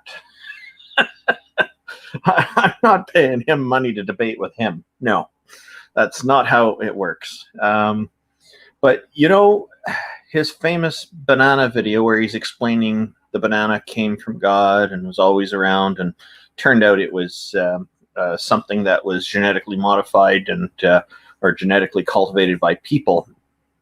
So that was a big blunder on his part. So he moved on to apples, and then the species of apple he picked was the same scenario. It was also cultivated by people, and I have both videos. If you want to share them, I can certainly post them up for you to share, Amy. I just want you to know, Randolph, and this is a PSA for everyone. If you're moving from bananas to apples, just know it's going to be a lot harder to fit up there. Anyway, back to you, Randolph. Okay, that was a public service announcement I was not needing, but I don't think Apple Man has the same ring to it, to be honest with you. It doesn't. Yeah, and depending how you slice it, could have multiple rings. So he's got some people have been saying they'd love to hear him do the same spiel with coconuts someday. Like I said, you're just moving the challenge line up and up, but hey. or I'm sorry, Ray Comfort is, of course. Now, my hope is that Mark is not disappointed at all by the things I've said here. But Randolph, you never disappoint. Never, no. We love you, Randolph. But thank you very much. I guess we should go on to other people backstage, and maybe Jenna will Shane back. But we always love having you on, Randolph, as we try to normalize atheism. I tell you, it's always a pleasure to be on this show with you. You and James host such a wonderful program every single time. Thank you, Well, thank you so very much, and it's a pleasure having the godfather of atheism with us as we bring on, we got Shane and Mubarak backstage. So, Shane, I hope you are doing well tonight as we midnight rant on bad arguments for Christianity. That's right. We went over Ray Comfort's quote-unquote worst arguments that atheists give to Christians to rebut out them. Of his comfort zone. Yeah, moving out of his comfort zone. That's right. I hope you're well. And what are your thoughts? I'm doing great. Thank you for having me. So my first thought, Mark kind of touched on this earlier, was that I could think of way worse arguments why God doesn't exist. Like, I don't want God to exist, therefore God doesn't exist, or actually that one's pretty good. I don't know. I mean, I don't think it really holds. Also, something like my parents told me God doesn't exist, so therefore God doesn't exist. I mean, I think those are a lot. Well, at least those are actually arguments, right? Those are like a premise and a conclusion. Two of those weren't even arguments that he picked. They were just something that people thought. It just, I don't know. It did.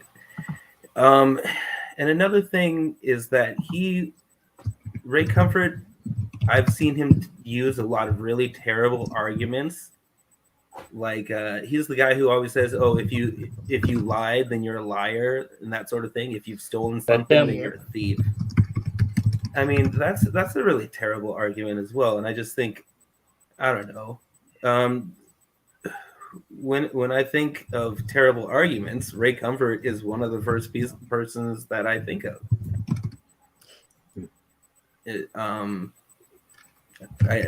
Everything else I had to say, I think, has been already said, so I don't really think it'd be great to repeat everything. But yeah, those were my thoughts. Thanks for coming on, Shane. No, couldn't agree Thank more. you. Thank you Thanks for so having me. very much, Shane Billowatts, for joining us on the panel tonight. And yeah, I mean, I agree. I think there were arguments that could have been put forward that are poorer in structure than what a lot of the skeptic community would like. I don't think he used any of those tonight. Right, exactly. Thank you so very much. We're about to actually go into open conversation. All we got left is Mubarak. I hope you are doing Mubarak. fantastic tonight as we midnight rant against bad arguments for Christianity, or really Banana Man, the Ray Comfort himself, giving us his quote-unquote the 3 worst arguments against Christianity I've ever heard. I guess that, more to come as he hears more, I guess. But I hope you're doing well. And what are your thoughts about what he said or anything we talked about tonight? Well, I'm doing well. Thanks for asking. Seeing the video actually made me believe that hell exists, and it's just watching Ray Comfort going through his arguments. It's just painful. But the fact of the matter, I don't know if I think he knows that video wasn't for any atheist, any non-believer. It was exactly for Christians. So I think he just know that those Christians that listen to him, believe in what he says, don't know what's the argument. So he will just could come up with anything and claim to be an argument. And I think the 3 types of argument he presented, like the 3 arguments or claim to be argument that he presented, I think they are just one of the common things that Christian hear from non-believers. So no one, like the Bible thing, it's a circular argument, but Christians don't have an answer for it. So they just have to believe it. Like, oh, the Bible said it's true, so it's true. I know Jesus loved me because the Bible told me so. The fact that the other thing, the Mark Twain is quote from, like, because no one knows what before you were born and no one knows what's after. So when atheists tell them that there is nothing, or that's the only nothing we know about, so they don't like that. So, well, tough luck. You have to live with it. Yep. And the other thing, the third one is the hell. The I don't believe in hell, therefore it doesn't exist. And that's not an argument at all, as we all know. It's just Christians hear it a lot. A lot of people hear, like, yeah, I don't believe in hell. I don't care if it's existed or not. I don't think it exists. It's kind of backward. So I don't believe in hell, therefore I think doesn't exist. Sounds better, at least. I don't know. But if I say hell doesn't exist, that's why I don't believe in it. I think he have some idea there, but it's not aligned, and he really don't care to clarify himself, because the congregation listening to him don't care. They will just, oh yeah, that's true, and just nod their heads and go past by it. They're not critically examining the claim. Exactly. Like, just how he could come up with a banana example, then an apple example, and everyone behind him were like, yeah, that's a smart idea. That's a good argument. The banana must have been intelligently designed. Exactly. And it was. I think a Pepsi can was involved somewhere as well, if I'm dredging my memory up about Ray. Mark, that is a way different video, but we're getting closer each time we talk. I'm so ready. Woo-hoo! Our bodies are ready. And all right, with that, I am going to just Not very for the quickly Pepsi can. answer one of the questions. I will say, if you've looked at our earlier episodes, a great one to look, I only pray to the Tyrannosaurus Rex, which, of course, one of the examples is right here. But it doesn't matter what kind of dinosaur you are. We love all of you. And that's right, waiting for one to give us answers to our prayers. But as George Carlin says, whether you pray to a dinosaur, God, or Joe Pesci, it tends to be about a 50-50 ratio. And I see Pat, woohoo, the lovely Pat Lowinger says the funny thing about bad atheist arguments, I'm sure that some exist, but then again, atheists aren't making any God claims. Any argument without evidence is flawed. Boom! Roasted mic drop. Yeah. Yeah, basically. I thought you were a Velociraptor. I am. Very versatile. No matter where we won't kink shame anyone here. In fact, we're going into open discussion as we midnight rant on bad arguments for God. This is the deck we're working with tonight as we spend another about 30 minutes of fun. Uh-oh. Woohoo. Actually, was it Mubarak? Mubarak? I'm sorry, I don't know how to pronounce your name. Yeah, it's Mubarak.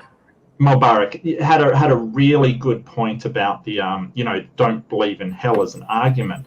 You possibly could stretch it like that and say, hey, you're just affirming the burden of proof is on the person making the claim that the hell exists. So really what Ray's doing is trying to shift the burden of proof off of him to say, oh, you've got to prove that hell doesn't exist. And we all know the problems with proving something doesn't exist, like at least in a theoretical sense.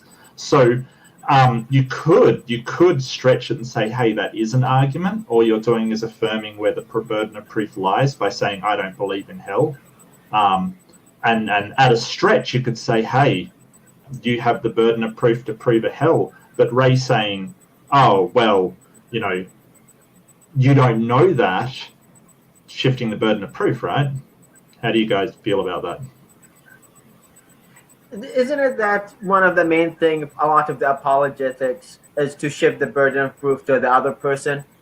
It's common rabbi behavior. Is like when you ask the rabbi something, they will just ask you another question. So it is the type of like, let's throw it back at you and let's see how you deal with it. Well, I mean, you find it common going into these things, but I don't think it's standard apologetics. I mean, throughout philosophy, it's pretty well recognized that shifting the burden of proof isn't a good way at approaching logic, right? Because, I mean, it's sort of Russell's teapot analogy. If you're not familiar with that one, it's sort of saying there's a teapot around Jupiter that we don't have the sensors to verify, and we can't find it. But it's up to the person claiming that the teapot is there to prove that it's there. You can't expect other people to prove that something we cannot access is not there. So yeah, I kind of think it's about the hardness of proving a negative that it's very hard to do. Right, especially one that we have no information about, like aliens or Bigfoot or Loch Ness Monster. It's very hard to prove that something we have no information about isn't actually there. Well, I think what he was trying to get at, or at least the way I took it, was that he was saying that just because you don't believe in hell doesn't mean it's not real, and you're still going to go there even if you don't believe it. Yeah, I suppose so. And I think what he was doing is he wasn't really. We're saying I don't believe in hell, but he wasn't thinking about why we don't believe in hell. It's because there's no evidence to convince us that hell is real. And Mubarak had it right when he's looking at it. Ray Comfort is looking at it like our lack of belief in hell is justification as to why it doesn't exist. but it's really the other way around. Is Right. The lack of evidence for hell or hell not existing is what makes us not believe in it. Yes. We didn't just wake up and say, I don't believe in hell, therefore any religion that claims there is a hell is automatically wrong because I don't believe in it. We came from the other way. I don't believe in the religion, therefore the claims that it makes, I don't believe in those also. So Well, is my understanding correctly that Ray Comfort is saying because we don't believe, therefore we believe against it? I don't think so. I think he's saying that what your beliefs. I think he's trying to, and I think Shane's exactly right about this. He's trying to separate epistemology from ontology. Like, just because you don't believe in something doesn't mean it's not true. And he is to a degree right, because epistemology is about belief, ontology is about the metaphysics, whether it actually exists or not. Yeah, So, ontology is kind of black and white. Yeah. right. So, like, I can not believe in taxes, but whether or not I believe in taxes doesn't make a difference. They're still going whether to come they out of your exist or paycheck. not. Right, and that's a bad example, but it's sort of, Sure. you know, if I'm a wacky flat earther that doesn't believe in Australia, it doesn't make a difference what I believe as to the ontology, whether it exists or not. And yeah, that's kind of a duh. Yeah, sure. But I don't think any of us are using that as an argument for it not existing. And I think Shane's really right. It's more the lack of evidence that we're using as an argument. Because there's not really much about hell in the Bible either, as far as I understand it. Dante's You have to get to the New Testament to get to most of it. And even then, reading the Old Testament, it doesn't seem like that this place existed, which you would think if it was this terrible place that everyone's going to go to, that would be one of the first things God would explain to people. He didn't tell anybody about it until the New Testament, which would have been after Christianity was influenced by some of the other religions around them, where they incorporated these ideas into Old Testament Judaism about a dichotomy in the afterlife. Well, the Jewish tradition had kind of a Sheol, which wasn't hell, but it was kind of a place that you went after death. But right, yeah, but I don't know. That one's a really weird one from Ray. I don't, Wasn't that more like purgatory anyway? Yeah, it wasn't. Sheol, it wasn't. Everybody went to the same place. It wasn't. Right. It wasn't really purgatory. Because the idea of purgatory is that you can, you know, you can level up to heaven, kind of thing, or you can ascend or eventually get to heaven. Right. Yeah. So, but it was more just sort of, as far as I think Pat would be able to talk a lot more knowledgeable about it. But it was sort of just a place where you went, everybody went, and was sort of put afterwards. So, I don't know. I don't Abraham's bosom. Oh, Amy, before I forget, just about half an hour ago, I was chatting with High Inquisitor. He wanted me to pass along a hello to you and everybody here. Oh. What is up, High Inquisitor? And what is up, Regos out there? We're sending everyone out there in the internet-osphere lots of hearts. And the joke I normally do about Sheol is that it says that you will go to rest with your fathers. So clearly it's going right into Game of Thrones. But, you know. But I will say, Did we get a blessing from the Grand Sparrow? Yes, well, you will. I will say Yahweh does seem to leave lots of blessings like that. He is swiping right and left with his sword in the Torah. They tell me he chills out in version 2 once he goes to therapy. I don't know, between the Old and the New Testament, but not a nice guy right now, and not a big fan of what I know of hell. So maybe Islam could sell us something, but I don't think so. Or Mormonism. So what would we all think atheists' worst argument actually is? We've got to have heard some, right? Some bad atheist arguments. I don't want to believe in God because it's raining outside. I feel like we can make some. I haven't heard that one, but yeah, that's fucking terrible. I'm sorry. I don't know. I don't think it's an argument for atheists that a lot, but I have seen it a lot that someone will be angry with God. I heard it from Christians that atheists are angry from God, but at the same time, I have seen it in people that claim to be atheists that they are angry with God, the deity, not frustrated with the religion, like after because a lot of atheists when they leave their beliefs, they get frustrated, they get angry at their own belief, like because people lied to them, blah blah blah. There's a lot of reasons. Their whole life have changed now. Their views of the universe have changed. But I have seen it that someone will be angry with the deity itself.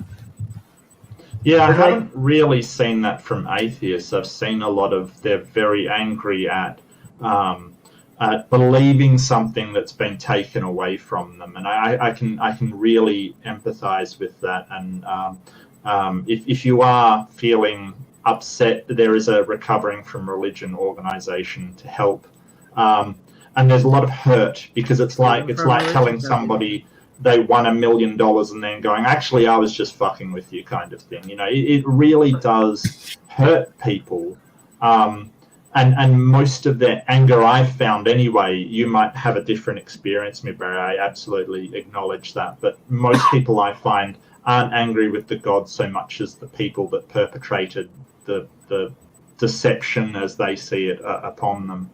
Go ahead.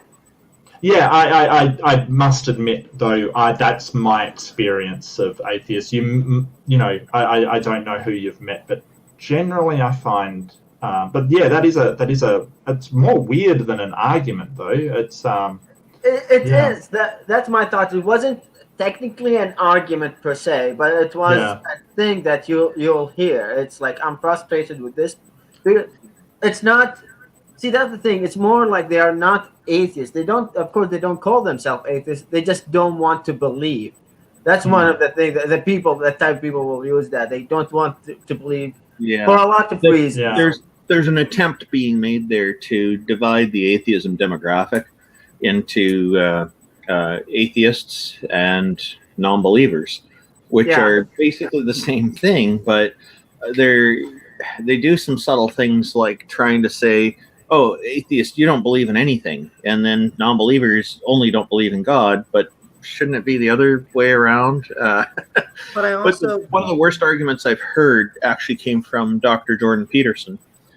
He said, he was talking with Matt Dillahunty. I can believe that. Yeah, I can believe that. He was talking with Matt Dillahunty at the Chan Center of Performing Arts at University of British Columbia here in Canada, UBC, and he said that the atheists are all Christians and that we just don't know it. And then Matt Dillahunty asked him a very, very good question. And it was that, what does Jordan Peterson think that a real atheist would be like? So Jordan Peterson explained that a real atheist would be going around murdering everybody like Raskolnikov from the Crime and Punishment novel. Yes. So this is vilification of atheists. And it's a fictional novel. The whole demographic. So he's saying a real atheist would be a mass murderer is basically what he's accusing us of. And it's a false accusation because of all the atheists I know, pretty much almost every single one of them, I can't say 100%, but I can say almost all, are not committing murders at all. So it's like, there's what I find in my encounters with theists and atheists over the years has been that it's pretty much the same. You've got good people and bad people. Some are involved in religion and some are not. And so in the end, you got about the same number of bad people and good people either involved in religion, either they're theist or atheist. And there really isn't really any difference from what I can tell. It's more of a people problem, these things. Yeah, I talking about normalizing atheism. I talk in work. So sometime at work, topics will come up, and we'll talk about a lot of things. Especially when you work in 12-hour shifts, you will have a lot of time to talk. So the topic of beliefs came up once in a while, and I said, "Yeah, I'm an atheist. I don't believe." And that was it. And a few months later, my the team lead, the same topic came up, and I said, "Yeah, I'm an atheist." And she was like, "It can't be. You're a good person." I've had that too. Wow. Wow. That is the condescension that we're pushing back against, because it is a misconception about people. And this is not just an affront on atheists. This is an affront on people in general. To say that a person, in order to be a good person, they must believe in this God. And that's a horrible thing to say about people in general. And secular morality is... Oh, I just wanted... Sorry, go ahead, Amy. No, you've got to talk over me. You've got to be mean. Yeah. Come on, Amy. Be mean. Mark, how did you push be an atheist? What's funny is once I hear bullshit, I get much... I get more of a verbose. But it's like when people are being nice and cordial and they're being logical and listening to science, I'm like, oh, maybe we should just let them be reasonable for more. So how did you push back against your manager saying that to you? I said I when she said that, I kind of laughed and chuckled. I was like, that doesn't make sense. Like, I don't need anything to be good. Like, I could be good for goodness sake. I don't need anything else. I think that's a good response. Yeah. Santa Claus is watching. Santa Claus is watching. So I need to be good for goodness sake. And well, I mean, there's another thing that doesn't exist, so we're doing good. No. Santa Claus existed. He just died. That's the Nicholas, thing. Yeah. Yeah, You know, that's true. As superior as secular morality, I think, is when compared to religious morality, that's an argument that I tend to stay away from, like the moralistic argument. Not because I think it's bad, just because I think that the Christians they just easily wiggle themselves out of it. I don't think like the problem of evil is anything that really gives them any trouble. I think that I don't think it's anything they stay up at night thinking about the problem of evil or the atrocities that God did in the Bible. They just rationalize it. It's not an argument for God. The fact that you can be secular and have a highly developed moral system and good ethics isn't an argument against God. It's just an argument that atheists can be moral. I wouldn't use that as an argument against God, but this whole idea that you can't have morality without God is clearly false. The most law-abiding countries in the world are secular societies, and the ones that we would consider to be the most beneficial to humans are secular, and as opposed to theocracies are usually the most brutal, nasty places you could ever wind up living in. So, as far as morality is concerned, I think secular morality is highly superior. And in my debate against Smokey, I said, secular morality has the advantage of being able to cope with problems that haven't arisen yet. I mean, what does it say in the Bible about GMOs or cloning or artificial intelligence? It doesn't. You can't get morality for these subjects from. Or if you're watching Hollywood. South Park, NFTs. What are we talking about? NFTs. Please. Yeah. Gavin just did another debate against somebody else where he made the morality exists and it's objective, which no, it's not. But he's saying that morality is evolving, so therefore wherever we're at right now is better than where we were, so therefore that's got to be based on something objective, therefore God.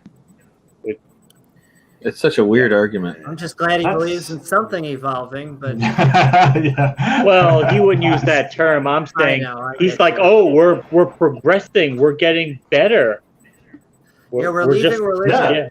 we're learning And about learning. these things, yeah, and we're gaining knowledge, and we're standing on the shoulders of giants and learning how to treat each other better, and learning how we affect the world more, and that's a good thing. But like, why would we go back and look in ancient books that have atrocious stuff in them that do not work, and say, hey, that's morality? It doesn't teach us anything. It teaches, Or it that's where morality comes from.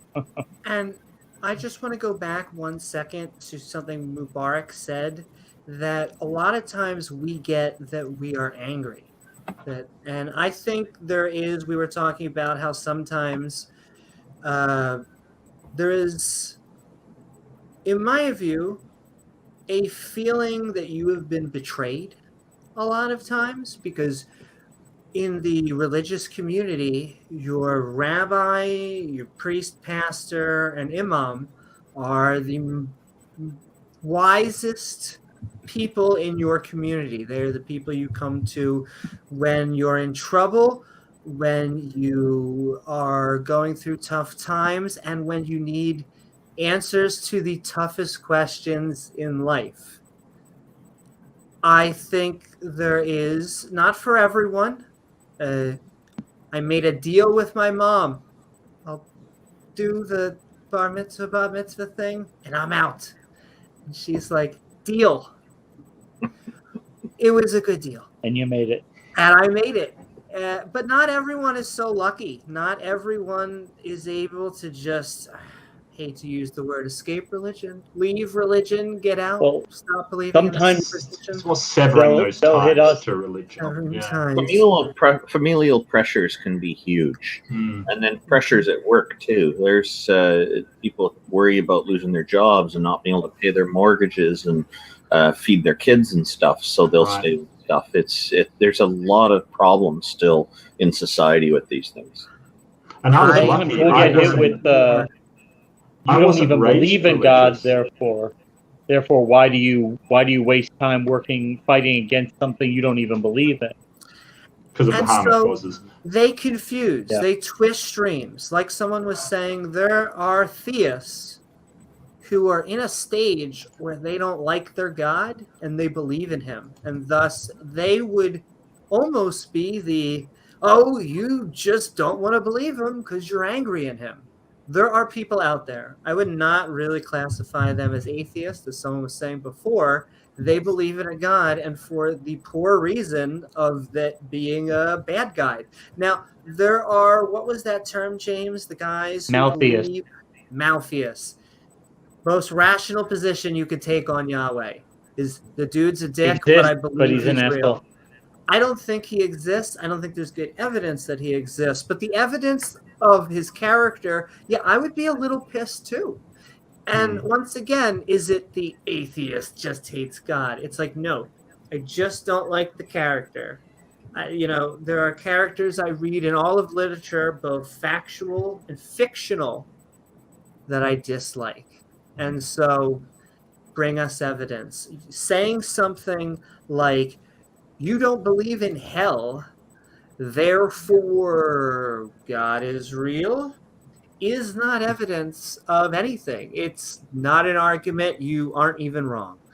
And so I just wanted to say that, because the angry atheist does come from a little bit of, depending on the cultural environment, you get a lot of crap to come out. I know I don't want to put it in comparison, but an analogy is coming out in the LGBTQ, especially in America, both of those things. So, it's getting better. #better, Tart.live. But we are still trying to get better at it and normalize atheism. I want to show Randolph, you've been waiting patiently. I'm going to show your graphic. We're going to read some of the comments, and then I'll hand it right back in so we can do like another 15, 20 minutes of open discussion. But we are Midnight Ranting on bad arguments for Christianity. All right, let's take a look, Randolph. What are we watching here? Notice the apple. There are 10,000 different varieties of apple, all the same shape. Close side, large groove for the human thumb. Far side, smaller groove made for the forefinger. Close side has a stalk which is flexible so it won't go your thumbnail. Far side has a pad so when the apple turns, it doesn't wear out your finger. Now with the apple, you may eat the wrapper. Inside is this chewy palatable substance which cleans the teeth. Apparently one of these a day keeps the doctor away. And when you get to the core of the substance, so you won't get depressed, what has God done? He's placed these little seeds and you put them in the dirt, you get more apples. Boom. Ladies and Checkmate gentlemen, we atheist. need to have, I know, checkmark atheist, and one of us needs to have the sex talk with Ray Comfort. You guys can vote on who. This is just like his banana speech, right? But then this was his response was to switch to apples. That's him doubling down. Yeah, and then he didn't, of course, research the type of apple he's holding. You know, these people, they just keep making the same mistakes again and again. Yeah, I don't know what it is with creationists and my favorite, who I would like to come on more and more, presuppositional apologetics, because. But I think if he did that similar kind of spiel with every fruit and out there, he could probably make himself quite a bit richer. He should make a series. He should make a Ray Comfort fruit series. The Fruit of the Looms with Ray Comfort. I like God it. from grocery. That's what. Yeah. The Ray Comfort fruit salad hour. Yes. Oh my. We will cover. Yeah. Oh. Love when it gets to the favorite fish fruit. That may be a way different podcast, but we may. I'm sure we'll get some good viewers, though. I like where this is going. The Pat says, if you don't believe in hell hard enough, then you will make it exist. I knew it. It's like Peter Pan. I always like to tell people, as soon as you can prove your non-evidentiary claim as being real. That's how it works. I believe. Well, it springs to mind. Someone mentioned before, like people say that atheists really believe in Christ, and I mentioned that they really. True, you're I lying. think that I think that may be the worst atheist argument that comes to mind. That this is so crazy, no one could believe in it. And they don't really believe in. Is it an atheist argument or an anti-atheist argument? I think it's both. I think both sides use that one. People who are religious say atheists really believe in Christ, and they, they're just pretending that they don't. And I think some atheists, and I have heard this, that person doesn't really believe the stuff that they are saying, kind of thing. Yeah, I think that to me, if somebody, I'm willing to believe theists when they tell me they believe in a deity or deity. Yeah, I don't see any reason to make an issue out of that. It's a pretty childish thing to do. But atheists have given that argument before. Yeah, I push back against it when they do. Yeah, absolutely, same here. But I think that, like, for that as an argument, would be one of the worst atheists. It's like they are out there, right? So why use these ones is beyond me. I mean, I think sometimes you could question whether certain people believe. There might be evidence to indicate they're not sincere, but I think generally you have to take them at their word unless you have specific reason to think otherwise. Well, like I was just saying, L. Ron Hubbard, he is a good example of someone we know went into the business of religion because it makes money.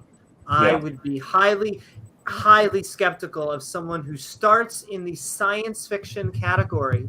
Also, world record of most fiction wrote.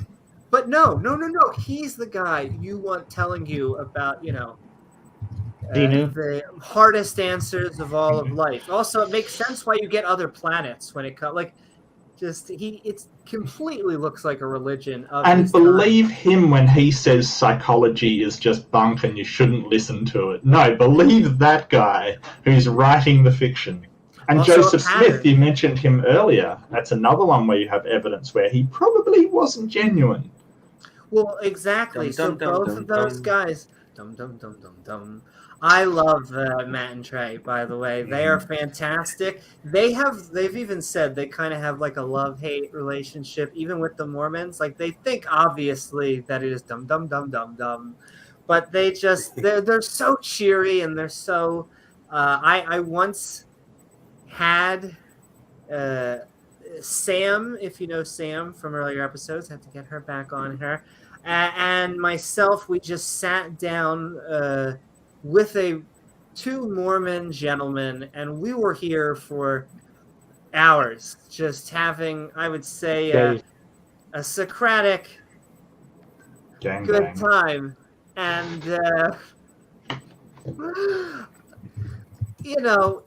I think they may have been a little bit shaken, but who's not after losing you the first time? So, you walk away, your clothes are a little disheveled, the books maybe falling out from your pocket, but I'm just sending love to all of our brothers and sisters, even the Mormons. And we really need to do an episode on Scientology. It's really long overdue. We need to get hunted and put on a list somewhere. So I'm all for it. You need to get sued into the Stone Age. That's what you need. Yeah. I'm all about it. Oh, Pats also says, actually, Sheol was a place that was reserved for Jews. I fucking hate that chosen people shit, but whatever. We'll put that aside. I love my ancestors. I still love them. Thank you for being alive so I can be here. No chosen people. Asterisk, asterisk, asterisk. And possibly a few select non-Jews. Not anyone else. The gates are closed. Everyone else just winked into non-existence like in Infinity War. Well, Amy, I have to say, my ancestors are better than your ancestor, and grandfather Abraham loved us more than loved you. Mubarak, I hate that you have to go there, but we're gonna have to. Listen here, cousin. It's not gonna be like that anymore. Well, we're gonna have to put religion to its use. What it's really good at. Yeah. I love the fact that an ex-Jew and an ex-Muslim could argue about their fictional and grandfather. And see, that's the thing. I always and now you can't say religion doesn't bring us together, right? Exactly. Religion makes us come together. What? Oh my. Together. Right, copyrighted song. All right. Exactly. The thing is, I was thinking about. There was an argument that popped into my mind. Now it's gone. Ah, shit. No, it's an argument against atheists that like the why we talk a lot about religion, and I hear it a lot from Muslims against us ex-Muslims that a lot of ex-Muslims spend their time talking against Islam. And like spending a lot of time talking against Islam is the fact is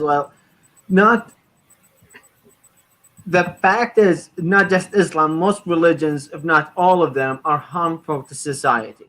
Even in the simplest manner that it make people more aligned to be scammed.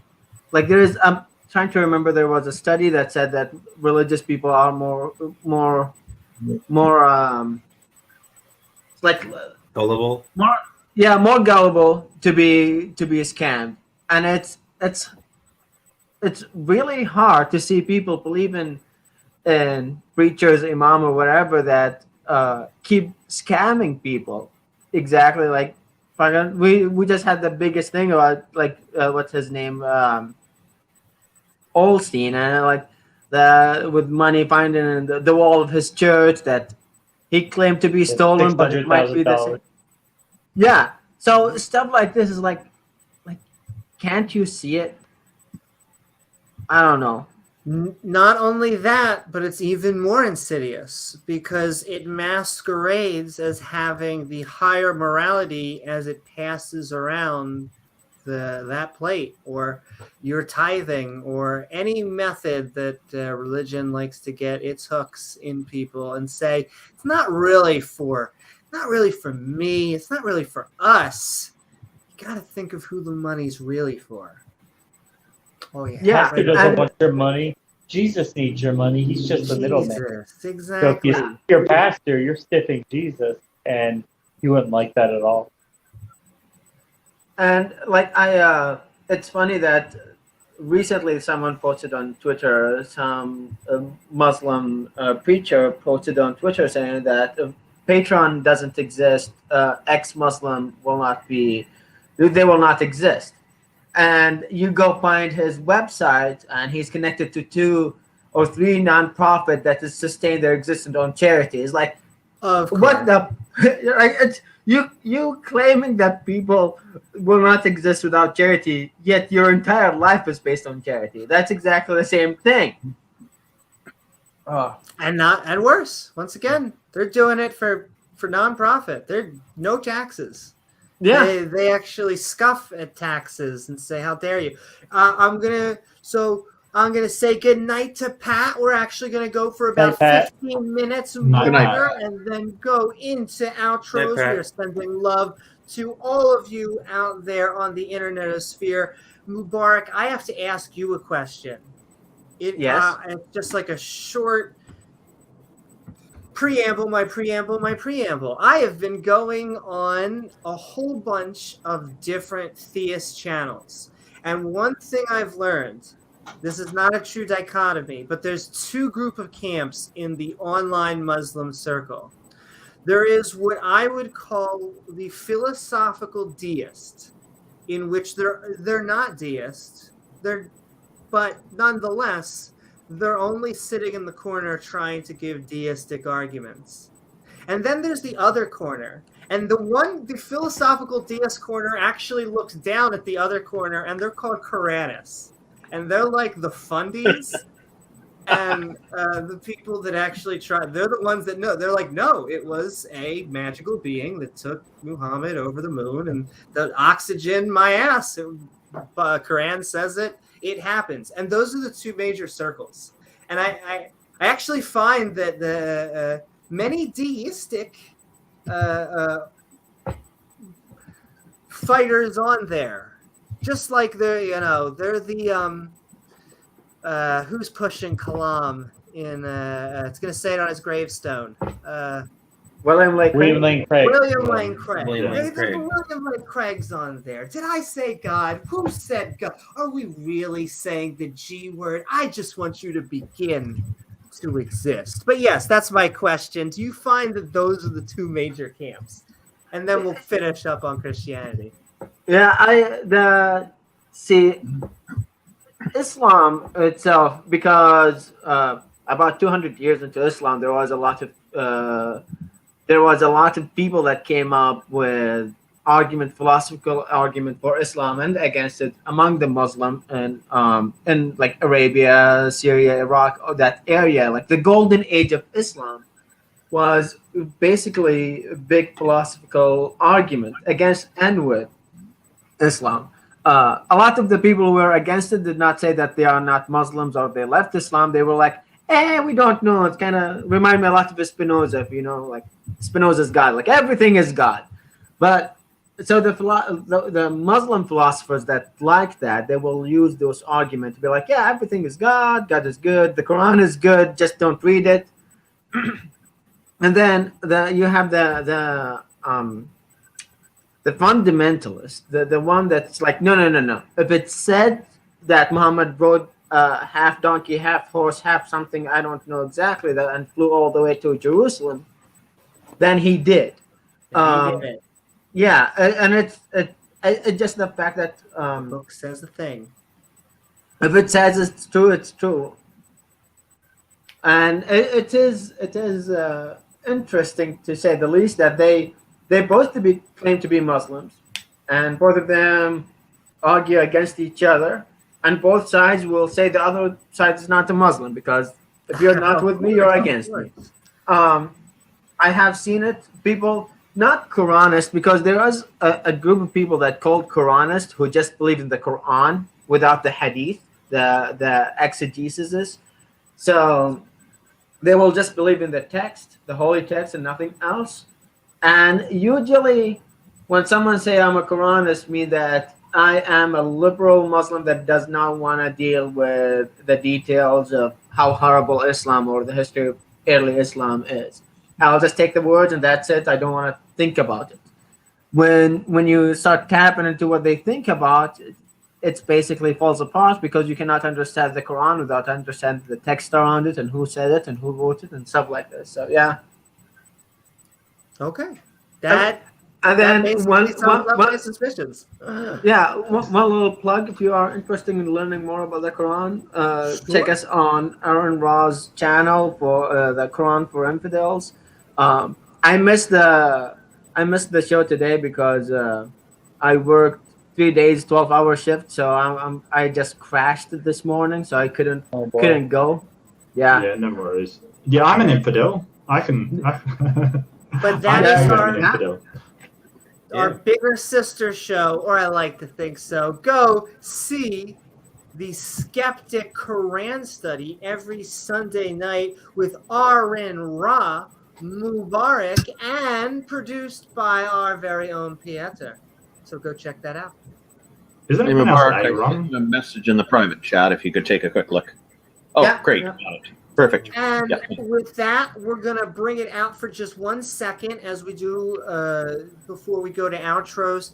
Now, speaking of bad arguments, these type of deistic arguments are Could you zoom the up my screen, Amy? shields. When you get a chance, you zoom up my screen after you finish talking. It'll be fine. Yeah. Sure. Well, I'm going to hold my thought. I am going to bring you up so that we can go to Bring that. him up. Give me 1 second. Well, I Bring just him had on up. quick I thought that Well, Ray Comfort wrote this in Twitter a while ago. It says, "As this world becomes more evil by day, it is easy to hate it, and at the same time cry for its terrible fate." He's trying to be philosophical, so I wrote back to him, "Why do you have such a contemptuous view of humanity?" with the picture of a cat looking at some hot dogs for no reason.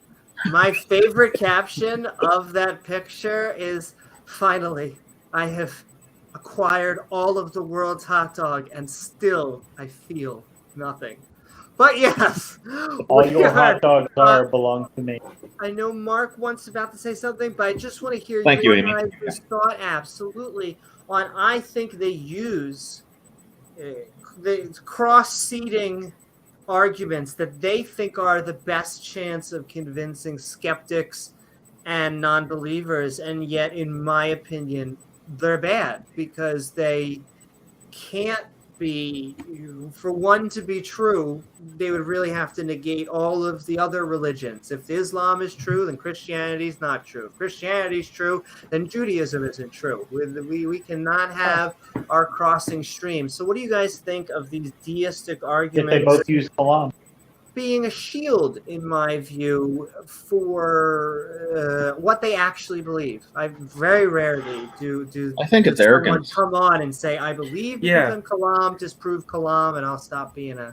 I think it's arrogant when they say that their religion is the right one and all the other religions are just don't count. That's arrogance, and it's the Kalam cosmological argument is a weird one because they claim it proves God, but nothing in the Kalam cosmological argument mentions God. well, nothing in the original.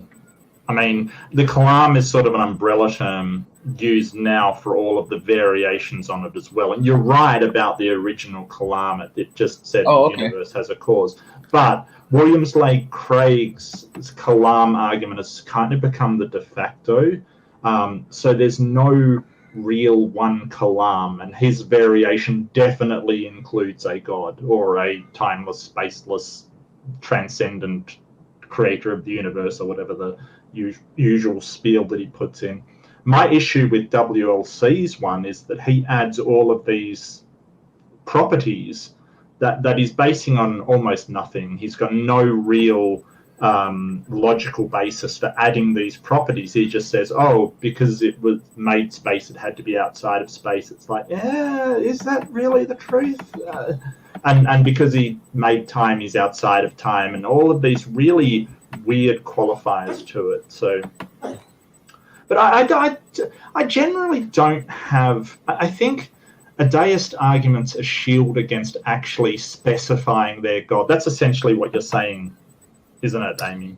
Yes, I believe that they are not actually presenting their actual views. They are presenting what they believe is the most convincing to other people. Because in my opinion, the difference goal between a creationist and a scientist is that a scientist is trying to convey information and a creationist is trying to sound technical.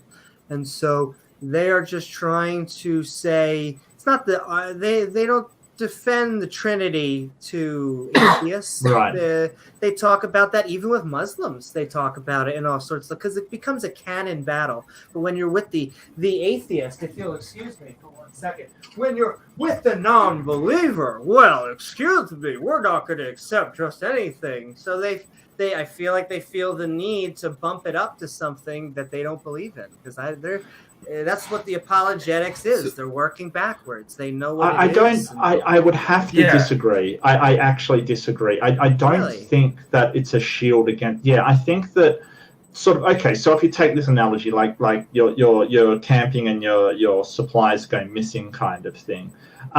Not specifying what it is isn't necessarily a shield. Do individuals do it? Yes, they do. But I don't think that. I think that any kind of, an animal took it, you shouldn't have to specify the animal that took it in order to make that argument. I mean, don't get me wrong, they don't make particularly compelling arguments, even from a deist perspective, but I don't think they're using it as a shield most of the time. I think individuals may, but it depends on what the argument being presented is. No, I disagree. So, I mean, when a lot of these people who present these deistic arguments, if you ask them what convinced them, that's not their argument. It's always a personal experience. It's always like, oh, I, prayed and this happened, or I felt the presence of God and everything. And they know that they can't use personal experience or use that as justification when they're talking to a skeptic, because, personal experience is necessarily first person. Like, you can't share that with someone else. So what they have to do is use arguments that they think sound convincing to a skeptic. But the only reason that they think these arguments work is because they're already convinced in the first place by some other reason that was not this argument. So I think it's a little disingenuous. Yeah, I think that the reasons are varied, and I think people have been convinced for philosophical reasons. I admit that it's probably more because of a feeling or some sort of event that they believe has happened. But I think that the start of that may be some philosophical arguments for the existence of God started to get their mind down that route, and then what they experience sort of is the confirmation. And if you're looking at sort of philosophical arguments, it doesn't really matter what convinces people. It matters on what's logical. I mean, we're really talking about logic and rationality here. And they are trying, and in my opinion failing, but trying to make logical, rational basis. So I don't... But if can I freeze you there for 1 second? Yeah, no, freeze. They're doing that because they know their views aren't rational. They go, holy shit, exactly. There is no way I'm going to be able to prove to this person that Jesus came back from the dead or that Muhammad flew over a moon. It's like the Xenu thing. If they started with Xenu, no one would believe it. But they pull it back. Well, they talk about really subtle things. Do you like psychology? Don't you feel like you've been bombarded from pills from the pharmacy industry? I mean, it's not until you are like neck deep that now we are spraying the blood on altars so that we can make a sacrifice to our God. But way further, when you're talking to college students and you have a tie on, you got to be like, how do we even know that we exist? But they know they exist. They believe they exist. They're not solipsists. They actually believe they have evidence from Revelation, from 3 waterfalls freezing in front of them to equal the Trinity. Now, I was just looking at William Lane Craig's Kalam here, and so what he's doing, he's adding things to it, to the syllogism. So the first 3 are everything that begins to exist has a cause. The second premise, the universe began to exist. Third is a conclusion. Therefore, the universe has a cause. So it seems like WLC, William Lane Craig, has not changed that. But what Craig does is he adds further premise, and I put the link to the Wikipedia article in the live chat as well for anybody who wants to follow along. So number 4, he adds, the universe has a cause, which is just a repeat of point 3, the conclusion before. 5, if the universe has a cause, and this is where it gets weird, then an uncaused personal creator of the universe exists, who, without the universe, is beginningless, changeless, immaterial, timeless, spaceless, and enormously powerful. So the creator is changeless, they're timeless, like they're spaceless. What? Yeah. Therefore, 6. The conclusion is an uncaused personal creator of the universe exists, who, without the universe, is all those things again, and enormously powerful is all in there. It's like, if he's changeless, how can he also be enormously powerful? I think this is where William Lane Craig's appending of the things that he appends are a problem. They're self-defeating because they're contradicting themselves. So I'm very surprised, because he's supposed to be a really good PhD. He earned it and all this. It surprises me that he makes this kind of very basic fundamental mistake. But to my point earlier is, if you ask him what convinced him of, the belief in Jesus and Christianity, he won't say the cosmological argument at all. He'll say, I had a personal experience. And sure, but he's presenting this argument like it's supposed to be a good argument, and it's really actually a very bad argument, because it fails. It contradicts itself. Oh, I'm not arguing that they're good arguments. I don't think they're good arguments. I just don't know that these people are using them as a shield. That's all. That's all I'm putting forward. Let me put an asterisk. I mean the professional apologetics. I don't mean like mom and dad are coming to me and like, Billy, I know you did your chores, you no longer believe in a God, but have you heard about the cosmological argument for the existence of God? That's probably not happening. I do mean these professional peddlers of religion, the people. I just want to point out quickly, there are other problems. Minutes, guys, and then we're going to outros. Yeah, there are other problems with William Lane Craig's argument there, but I don't want to get into it. So we could be all day on that.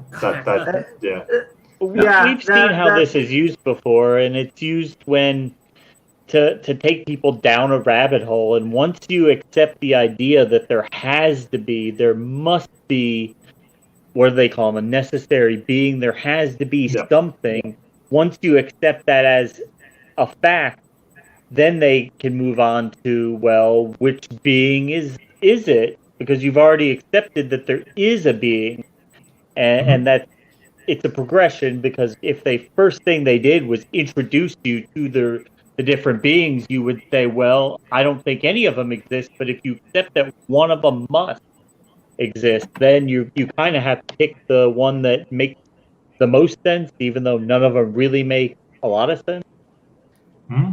And guys, I'm going to flip the switch before we do our outros, in which we can do the last bit about the topic. But I would like to know what the worst argument for Christianity you have come across. Christianity specifically, or religion, I would like a say religious argument? Might as well. That'll be the true polar opposite, because we've been going Ray Comfort tonight, the Banana Man, though apparently he's trying out new things with other fruit. Ladies and gentlemen, go get excited while you can. He was giving us the 3 worst arguments against Christianity that he has ever heard.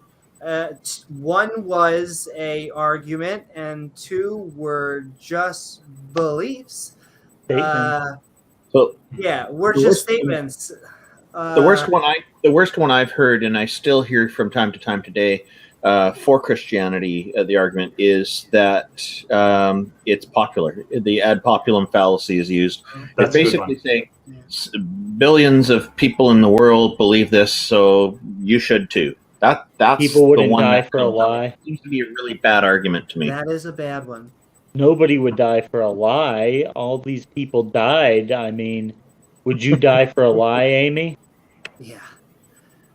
You. I think the presupposition. I would die for a argument- well, I lie don't know. down. I mean, lay down. Well, presuppositional isn't really an argument. It just It's more assumes the rhetoric, necessity like of God in the front end and just doesn't even bother to argue for it.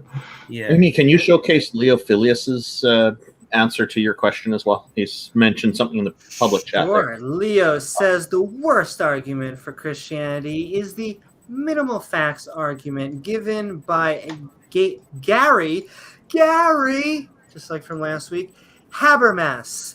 I believe it is for the resurrection. Yep. Well, I Yeah. also think other ones I think like, for me. Go ahead. No, go ahead. I was gonna say that for me, the worst argument for Christianity is that you don't have anything else, so I'm gonna just stick with Christianity, or like it's argument for Christianity against atheism. Like, oh, you cannot prove me wrong because I believe already. So it's like, it doesn't work. It doesn't Sounds work. close to what's this called? With his gambling. We touched on it. Pascal's wager. Pascal's wager. Yes, yeah, like Yeah, that one's really like bad. I would believe because I like there's no proof to believe, but I will believe anyway. Did we? It looked like you were about to say something, Mark. Yeah, no, I've got it. It's God is defined as the all-power creator of the universe.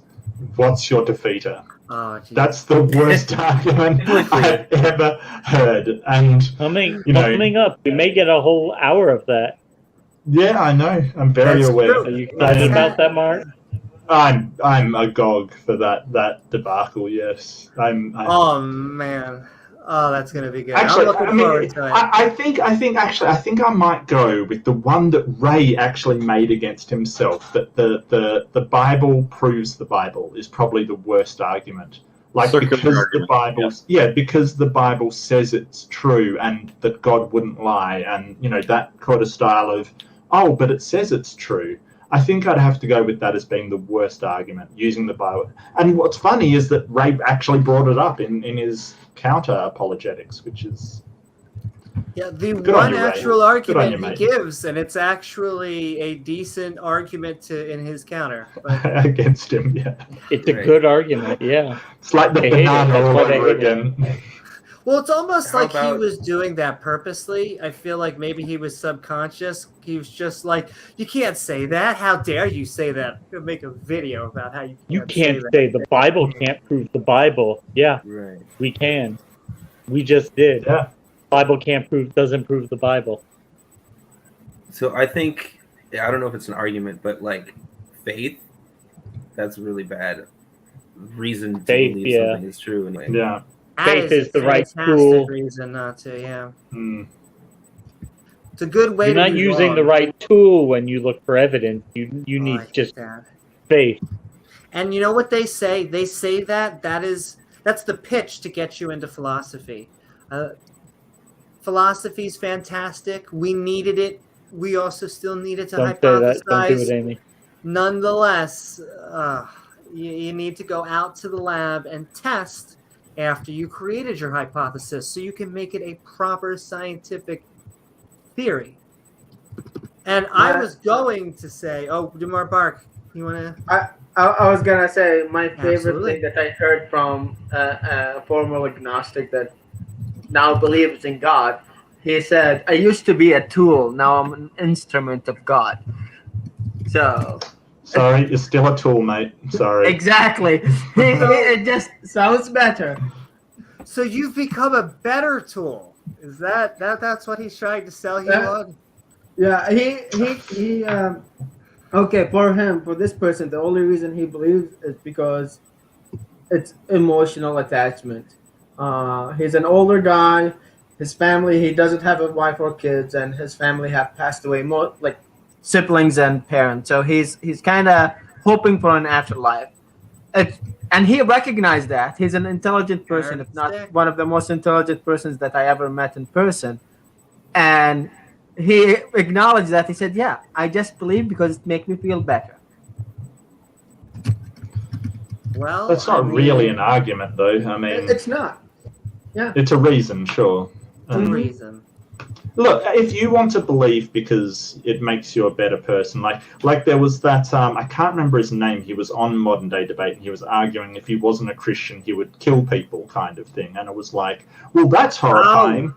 But stay a Christian, I've you know. seen him Yeah, Wood. yes, The Christian David psychopath. Wood. That's him. Yeah, Yeah. and it was just sort of, well, that's horrifying. And please stay a Christian because you know I would rather you believe something that's not true and not kill people.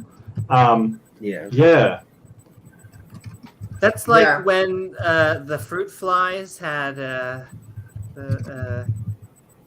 disease, a virus that was killing them off, and then some of them caught a bacteria, fungus, or something that made their immune system stronger to the virus, and they were able to mate. And it was like, yes, in this one instance, getting a bacterial infection, so very was good for the fruit flies. But every other time, you should probably not get bacterial infections. But yes, that is a horrible. Same thing with the just like Ken retrovirus. Hovind. They're not even arguments. Not Ken Hovind. Ray Comfort today. Sorry, you wanted to buy my 15-foot? We're trying to talk about Banana Man.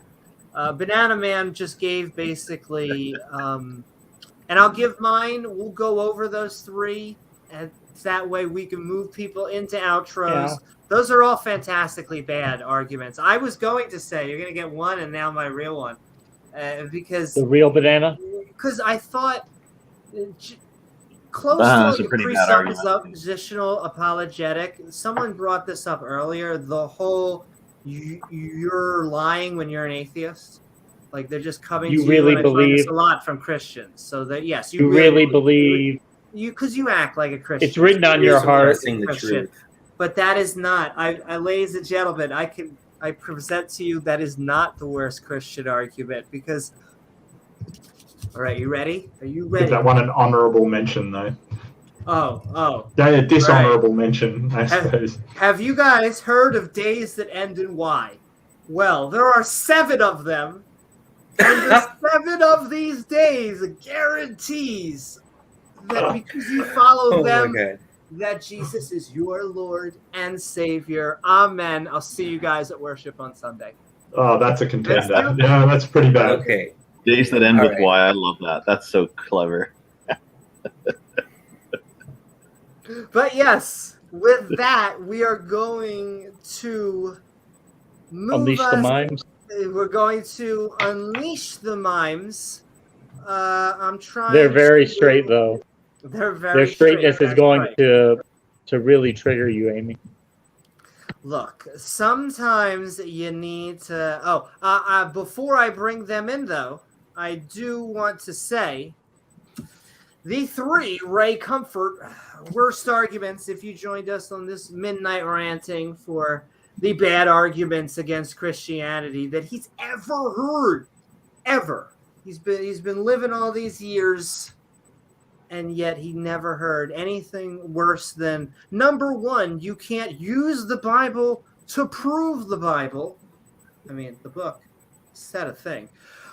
Then you can't just say that you were dead before you existed and bring up the fact that you won't exist after you die for way longer time than you have existed. Picky. And then number 3, hell does not exist. Somewhere, something God exists. But yes, ladies and gentlemen, fantastic 3 of the worst arguments against Christianity, which we have gotten such amazing wisdom. And with that, we are moving into They're the super straight mimes, Regis. the super straight mimes. That's all right.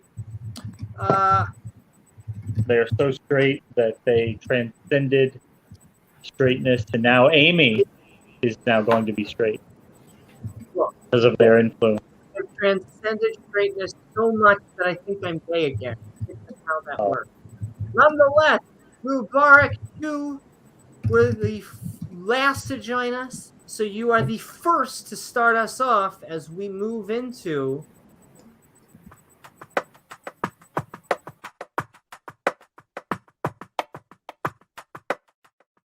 That's right. We have been Midnight Ranting on bad arguments for Christianity. We got the full-on Banana Man in all his glory. I hope you had a good time, Mubarak. Where can people find you, and what are your final thoughts?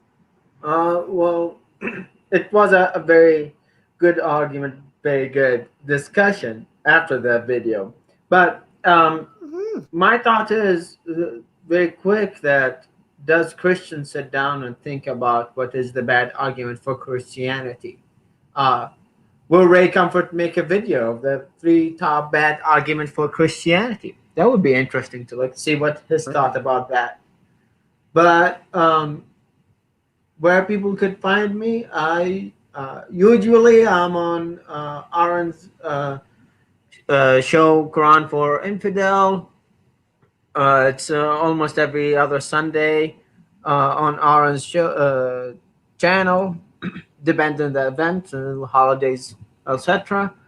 But I think we have 6 episodes left before we'll be done with the Quran. So we went through the Quran chapter by chapter.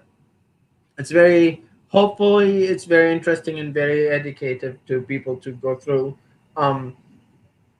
Other place to find me, I'm on Twitter. Sometime I'll be hosting people on Peter's channel. Gonna go for it. We just had a little talk yesterday with Talal Rawindi, who is an ex-Muslim, and he have few books. One of them is the Islam Delusion.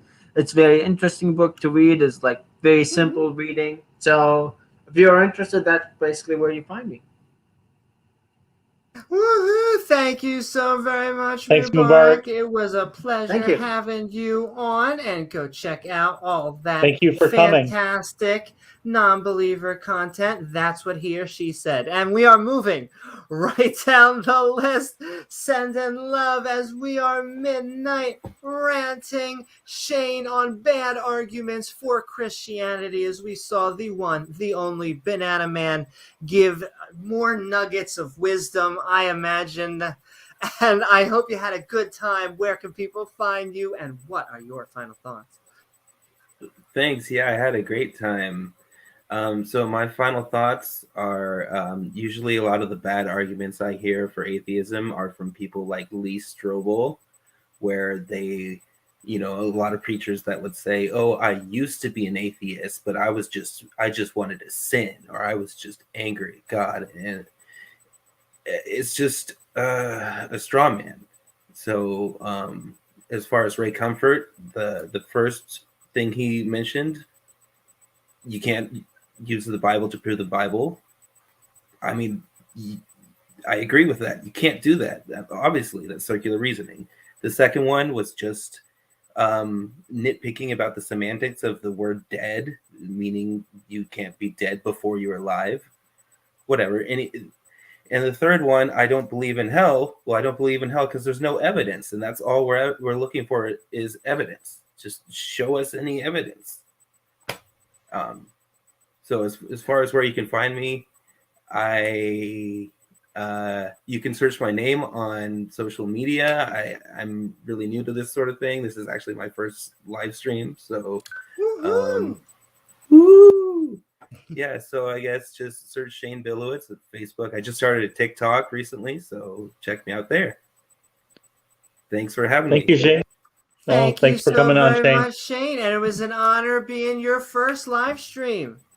And all right, we are moving. We've been a first for a few successful channels. And it was good for me too. Feel like there is a joke in there somewhere, but nonetheless, I am sending so much love. And all right, we're moving right down and sending hearts. Excellent. Randolph Richardson, the godfather of atheism, I hope you are doing good tonight and had a pleasant time as we talked about bad arguments for Christianity from, I guess it's Appleman. Appleman. I'm trying to do the thing from Always Sunny. Dayman. Defender from the night, man. Oh, all right. Exactly. Oh, okay. You're a natural comedian, Amy. I always appreciate your sense of humor. So very much. And with that, I'm sending the love right back to you, Randolph. Where can we find you? But also, I feel like we heard a lot of bad arguments with Christianity tonight. Yeah, we covered them, and I think there's you could probably do multiple streams on this topic and still keep finding more and more. And hello to Simon Thunk. It's great to see him. He and I haven't chatted for a while, but we want to get doing some more stuff soon. But the one place people can find me is tomorrow night on Modern Day Debate. I will be in my first formal debate with a Muslim, and we will be debating whether atheism or Islam is better for humankind. So I'm looking forward to this. I've been studying, but I fear that I've not studied enough. I hope I'll be well enough prepared for it. I'm going to do my best. Can I give you a suggestion, Randolph? Sure thing. Go to the Skeptic's Annotated Bible tonight and just read the first and the second chapter of the Quran. That's all you need, because the first chapter is short, second chapter is like an actual chapter, because that will give you at least one resemblance of authority. They'll ask, have you ever read anything in the Quran? And there you go. You have something, because the I think it's called the cow. It is a he's triggered by non-believers. Yeah, it's called the heifer.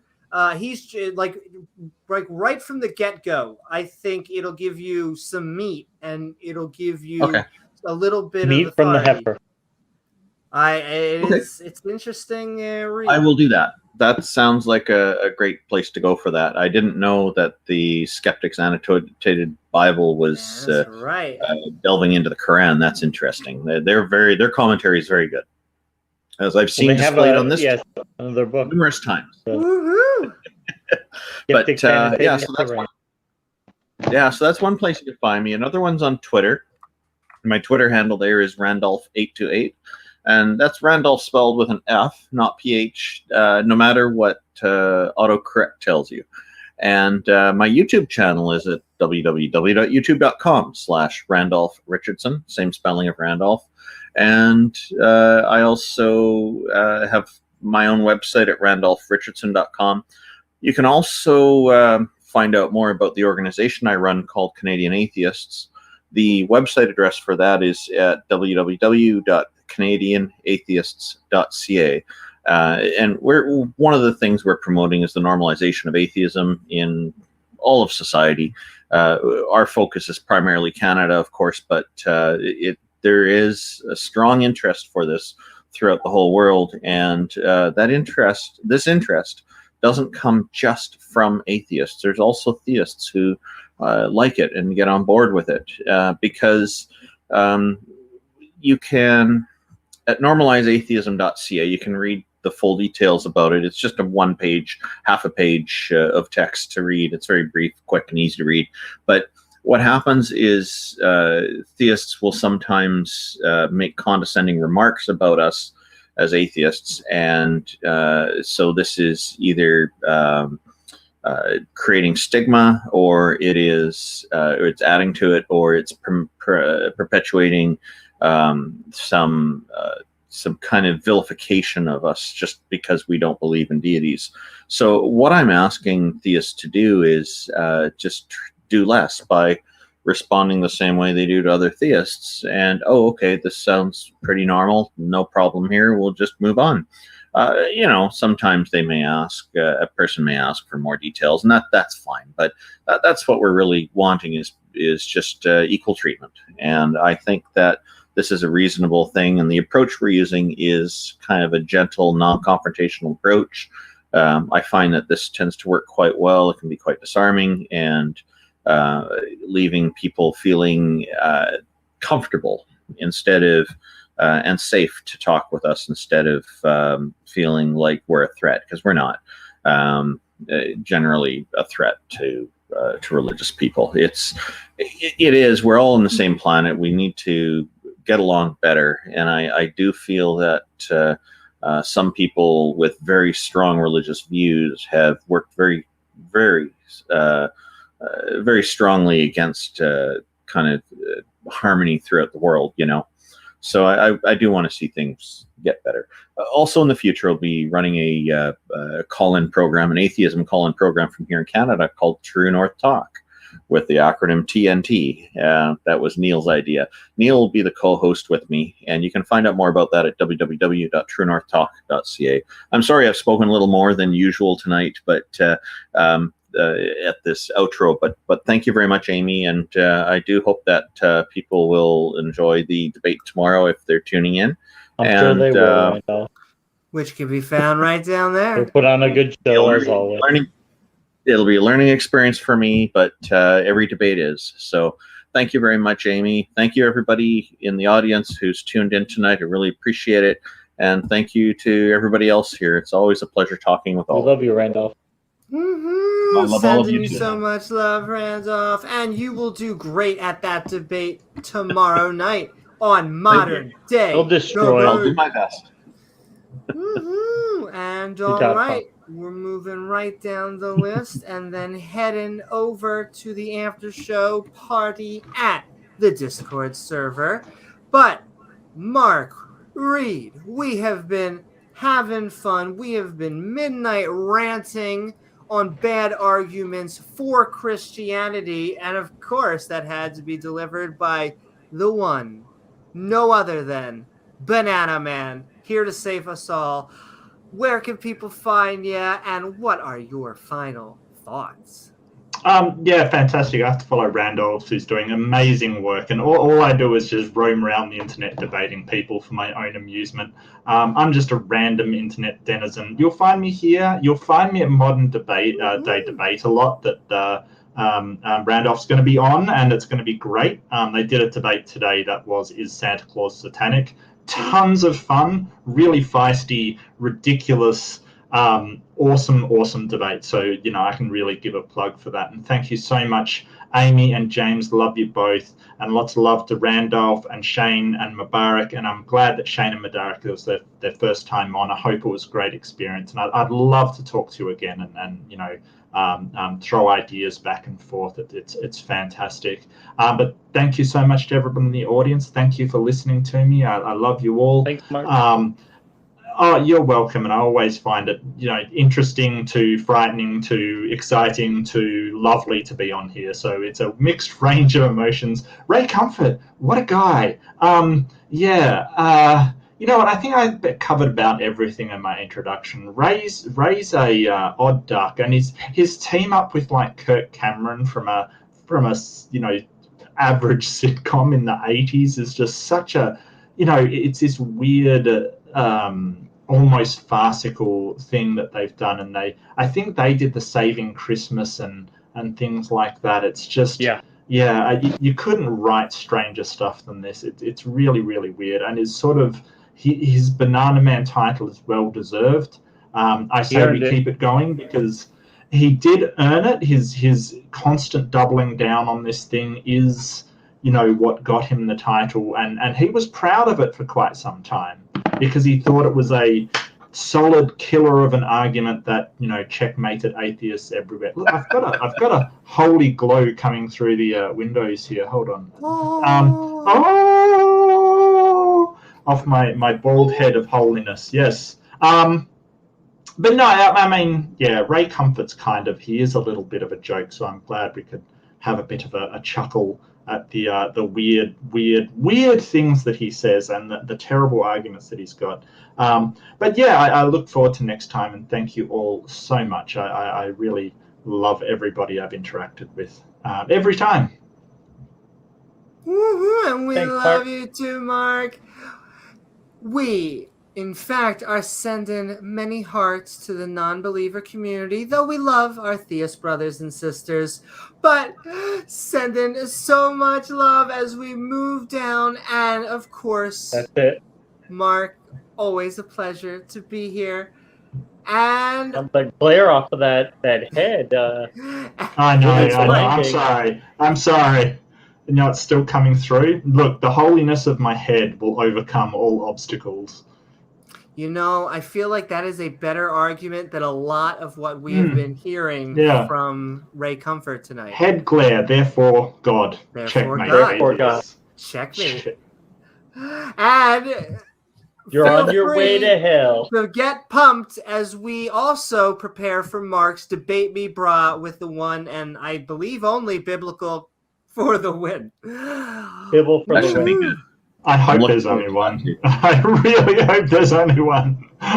More would be a sad world, really. That's terrible. Oh, we're just sending so much love to our brothers and theist brothers and sisters who we totally think give very, very rational arguments day in and day out. Definitely. Anyway, so. we are Midnight Ranting on bad arguments for Christianity. I mean, when you get arguments like, well, hell exists, therefore God, or you don't believe hell exists, therefore God, which is an even weirder one. I mean, what else can you do? And right, James, burn or burn. You're on your way to hell, Amy. That's right, going to a hell in a handbasket, sir. But I'm going to have to give Gizmo the keys so that we can land the plane of... He's such a cutie. As we end Midnight Ranting on bad arguments. Thanks, guys, for coming along for the ride. A lot of good points made in the discussion. Not a lot of good points from Ray, but that's what we would come to expect from the quality of apologetics we tend to deal with from the Christians. But once again, we gave them a shot, guys. What can we say? We heard them out. We listened to what they had to say, but we remain skeptical. We remain unconvinced. Thank you, guys. Did he get the proper shot though? The vaccine for COVID-19. Now that you said that, I am double boosted. Yeah. And I'm legally obligated to go shot. He's been double boosted, and And thanks, guys. Right. We will see you guys later. We have to hammer out a day for that debate. We'll probably do that shortly. I am almost done editing an interview that I think you guys will all be excited for in the realm of, let's just say, a 15-foot whales. And I just want to send Drink so plenty much of water. love. Drink plenty of water. But yes, I hope you all had a fun time on this episode of Midnight Ranting. Bad arguments for Christianity? Oh, yeah. Where tonight we watched a video called The 3 Worst Arguments Against Christianity I've Ever Heard by Living Water's own Ray Comfort. Coming out of your comfort zone. It does. It comes right out of my comfort zone. To bring you a ray of comfort. Something like that. It's comfort food. It's definitely comfort. He should have like a whole line of comfort food. Comfort food. Yeah. There you go. Or like a poison chalice, but okay. Could open up a restaurant. Well, they sell you the poison. They sell you on the fact that you're poisoned and the antidote. It's a great goblets for all. Every table gets communion. Is that what those pastors are doing? You all get your Jesus blood and Jesus blood. You get the Jesus cracker and Jesus juice. That's all. About the crackers now, are we? And then if you talk about that it actually is the body of another I mean, hey, whatever you're into, I'm not going to shame you. I'm Jesus, just trying dude. to point things out. But yes. That's what Michael Jackson used to call the special drink he would give to the kids. On that, I want to thank Whoa. my co-host, James W., along with our guests, Mark, Randolph, Shane, and Mubarak. Woohoo! Along with the people in chat, our awesome mods who make this stream so great, and of course, lovely viewers like you who make this channel even possible. If you enjoyed the show, feel free to like, follow, or subscribe, because then you can hit that bell icon to join our live streams or see our premieres, like that interview. After the show, we will be heading over to the Skeptic and Ranting Discord server, the link of which is in the description out. below. Oh my. Or hey, leave a comment once the video's done. Lastly, if you would like to help us make even more content, we offer some perks for our supporters by checking out our Patreon at Gizmo needs cat food. patreon.com/Amy Newman. That's right. Gizmo needs what is it called? The green stuff. More of Catnip. Catnip. You got Mama need more catnip. And on that note, I hope you all had an awesome time. I'm Amy Newman, and we will see you all on the next episode of Skeptic Ball Z. Good night, everyone. Good night, guys. Mwah.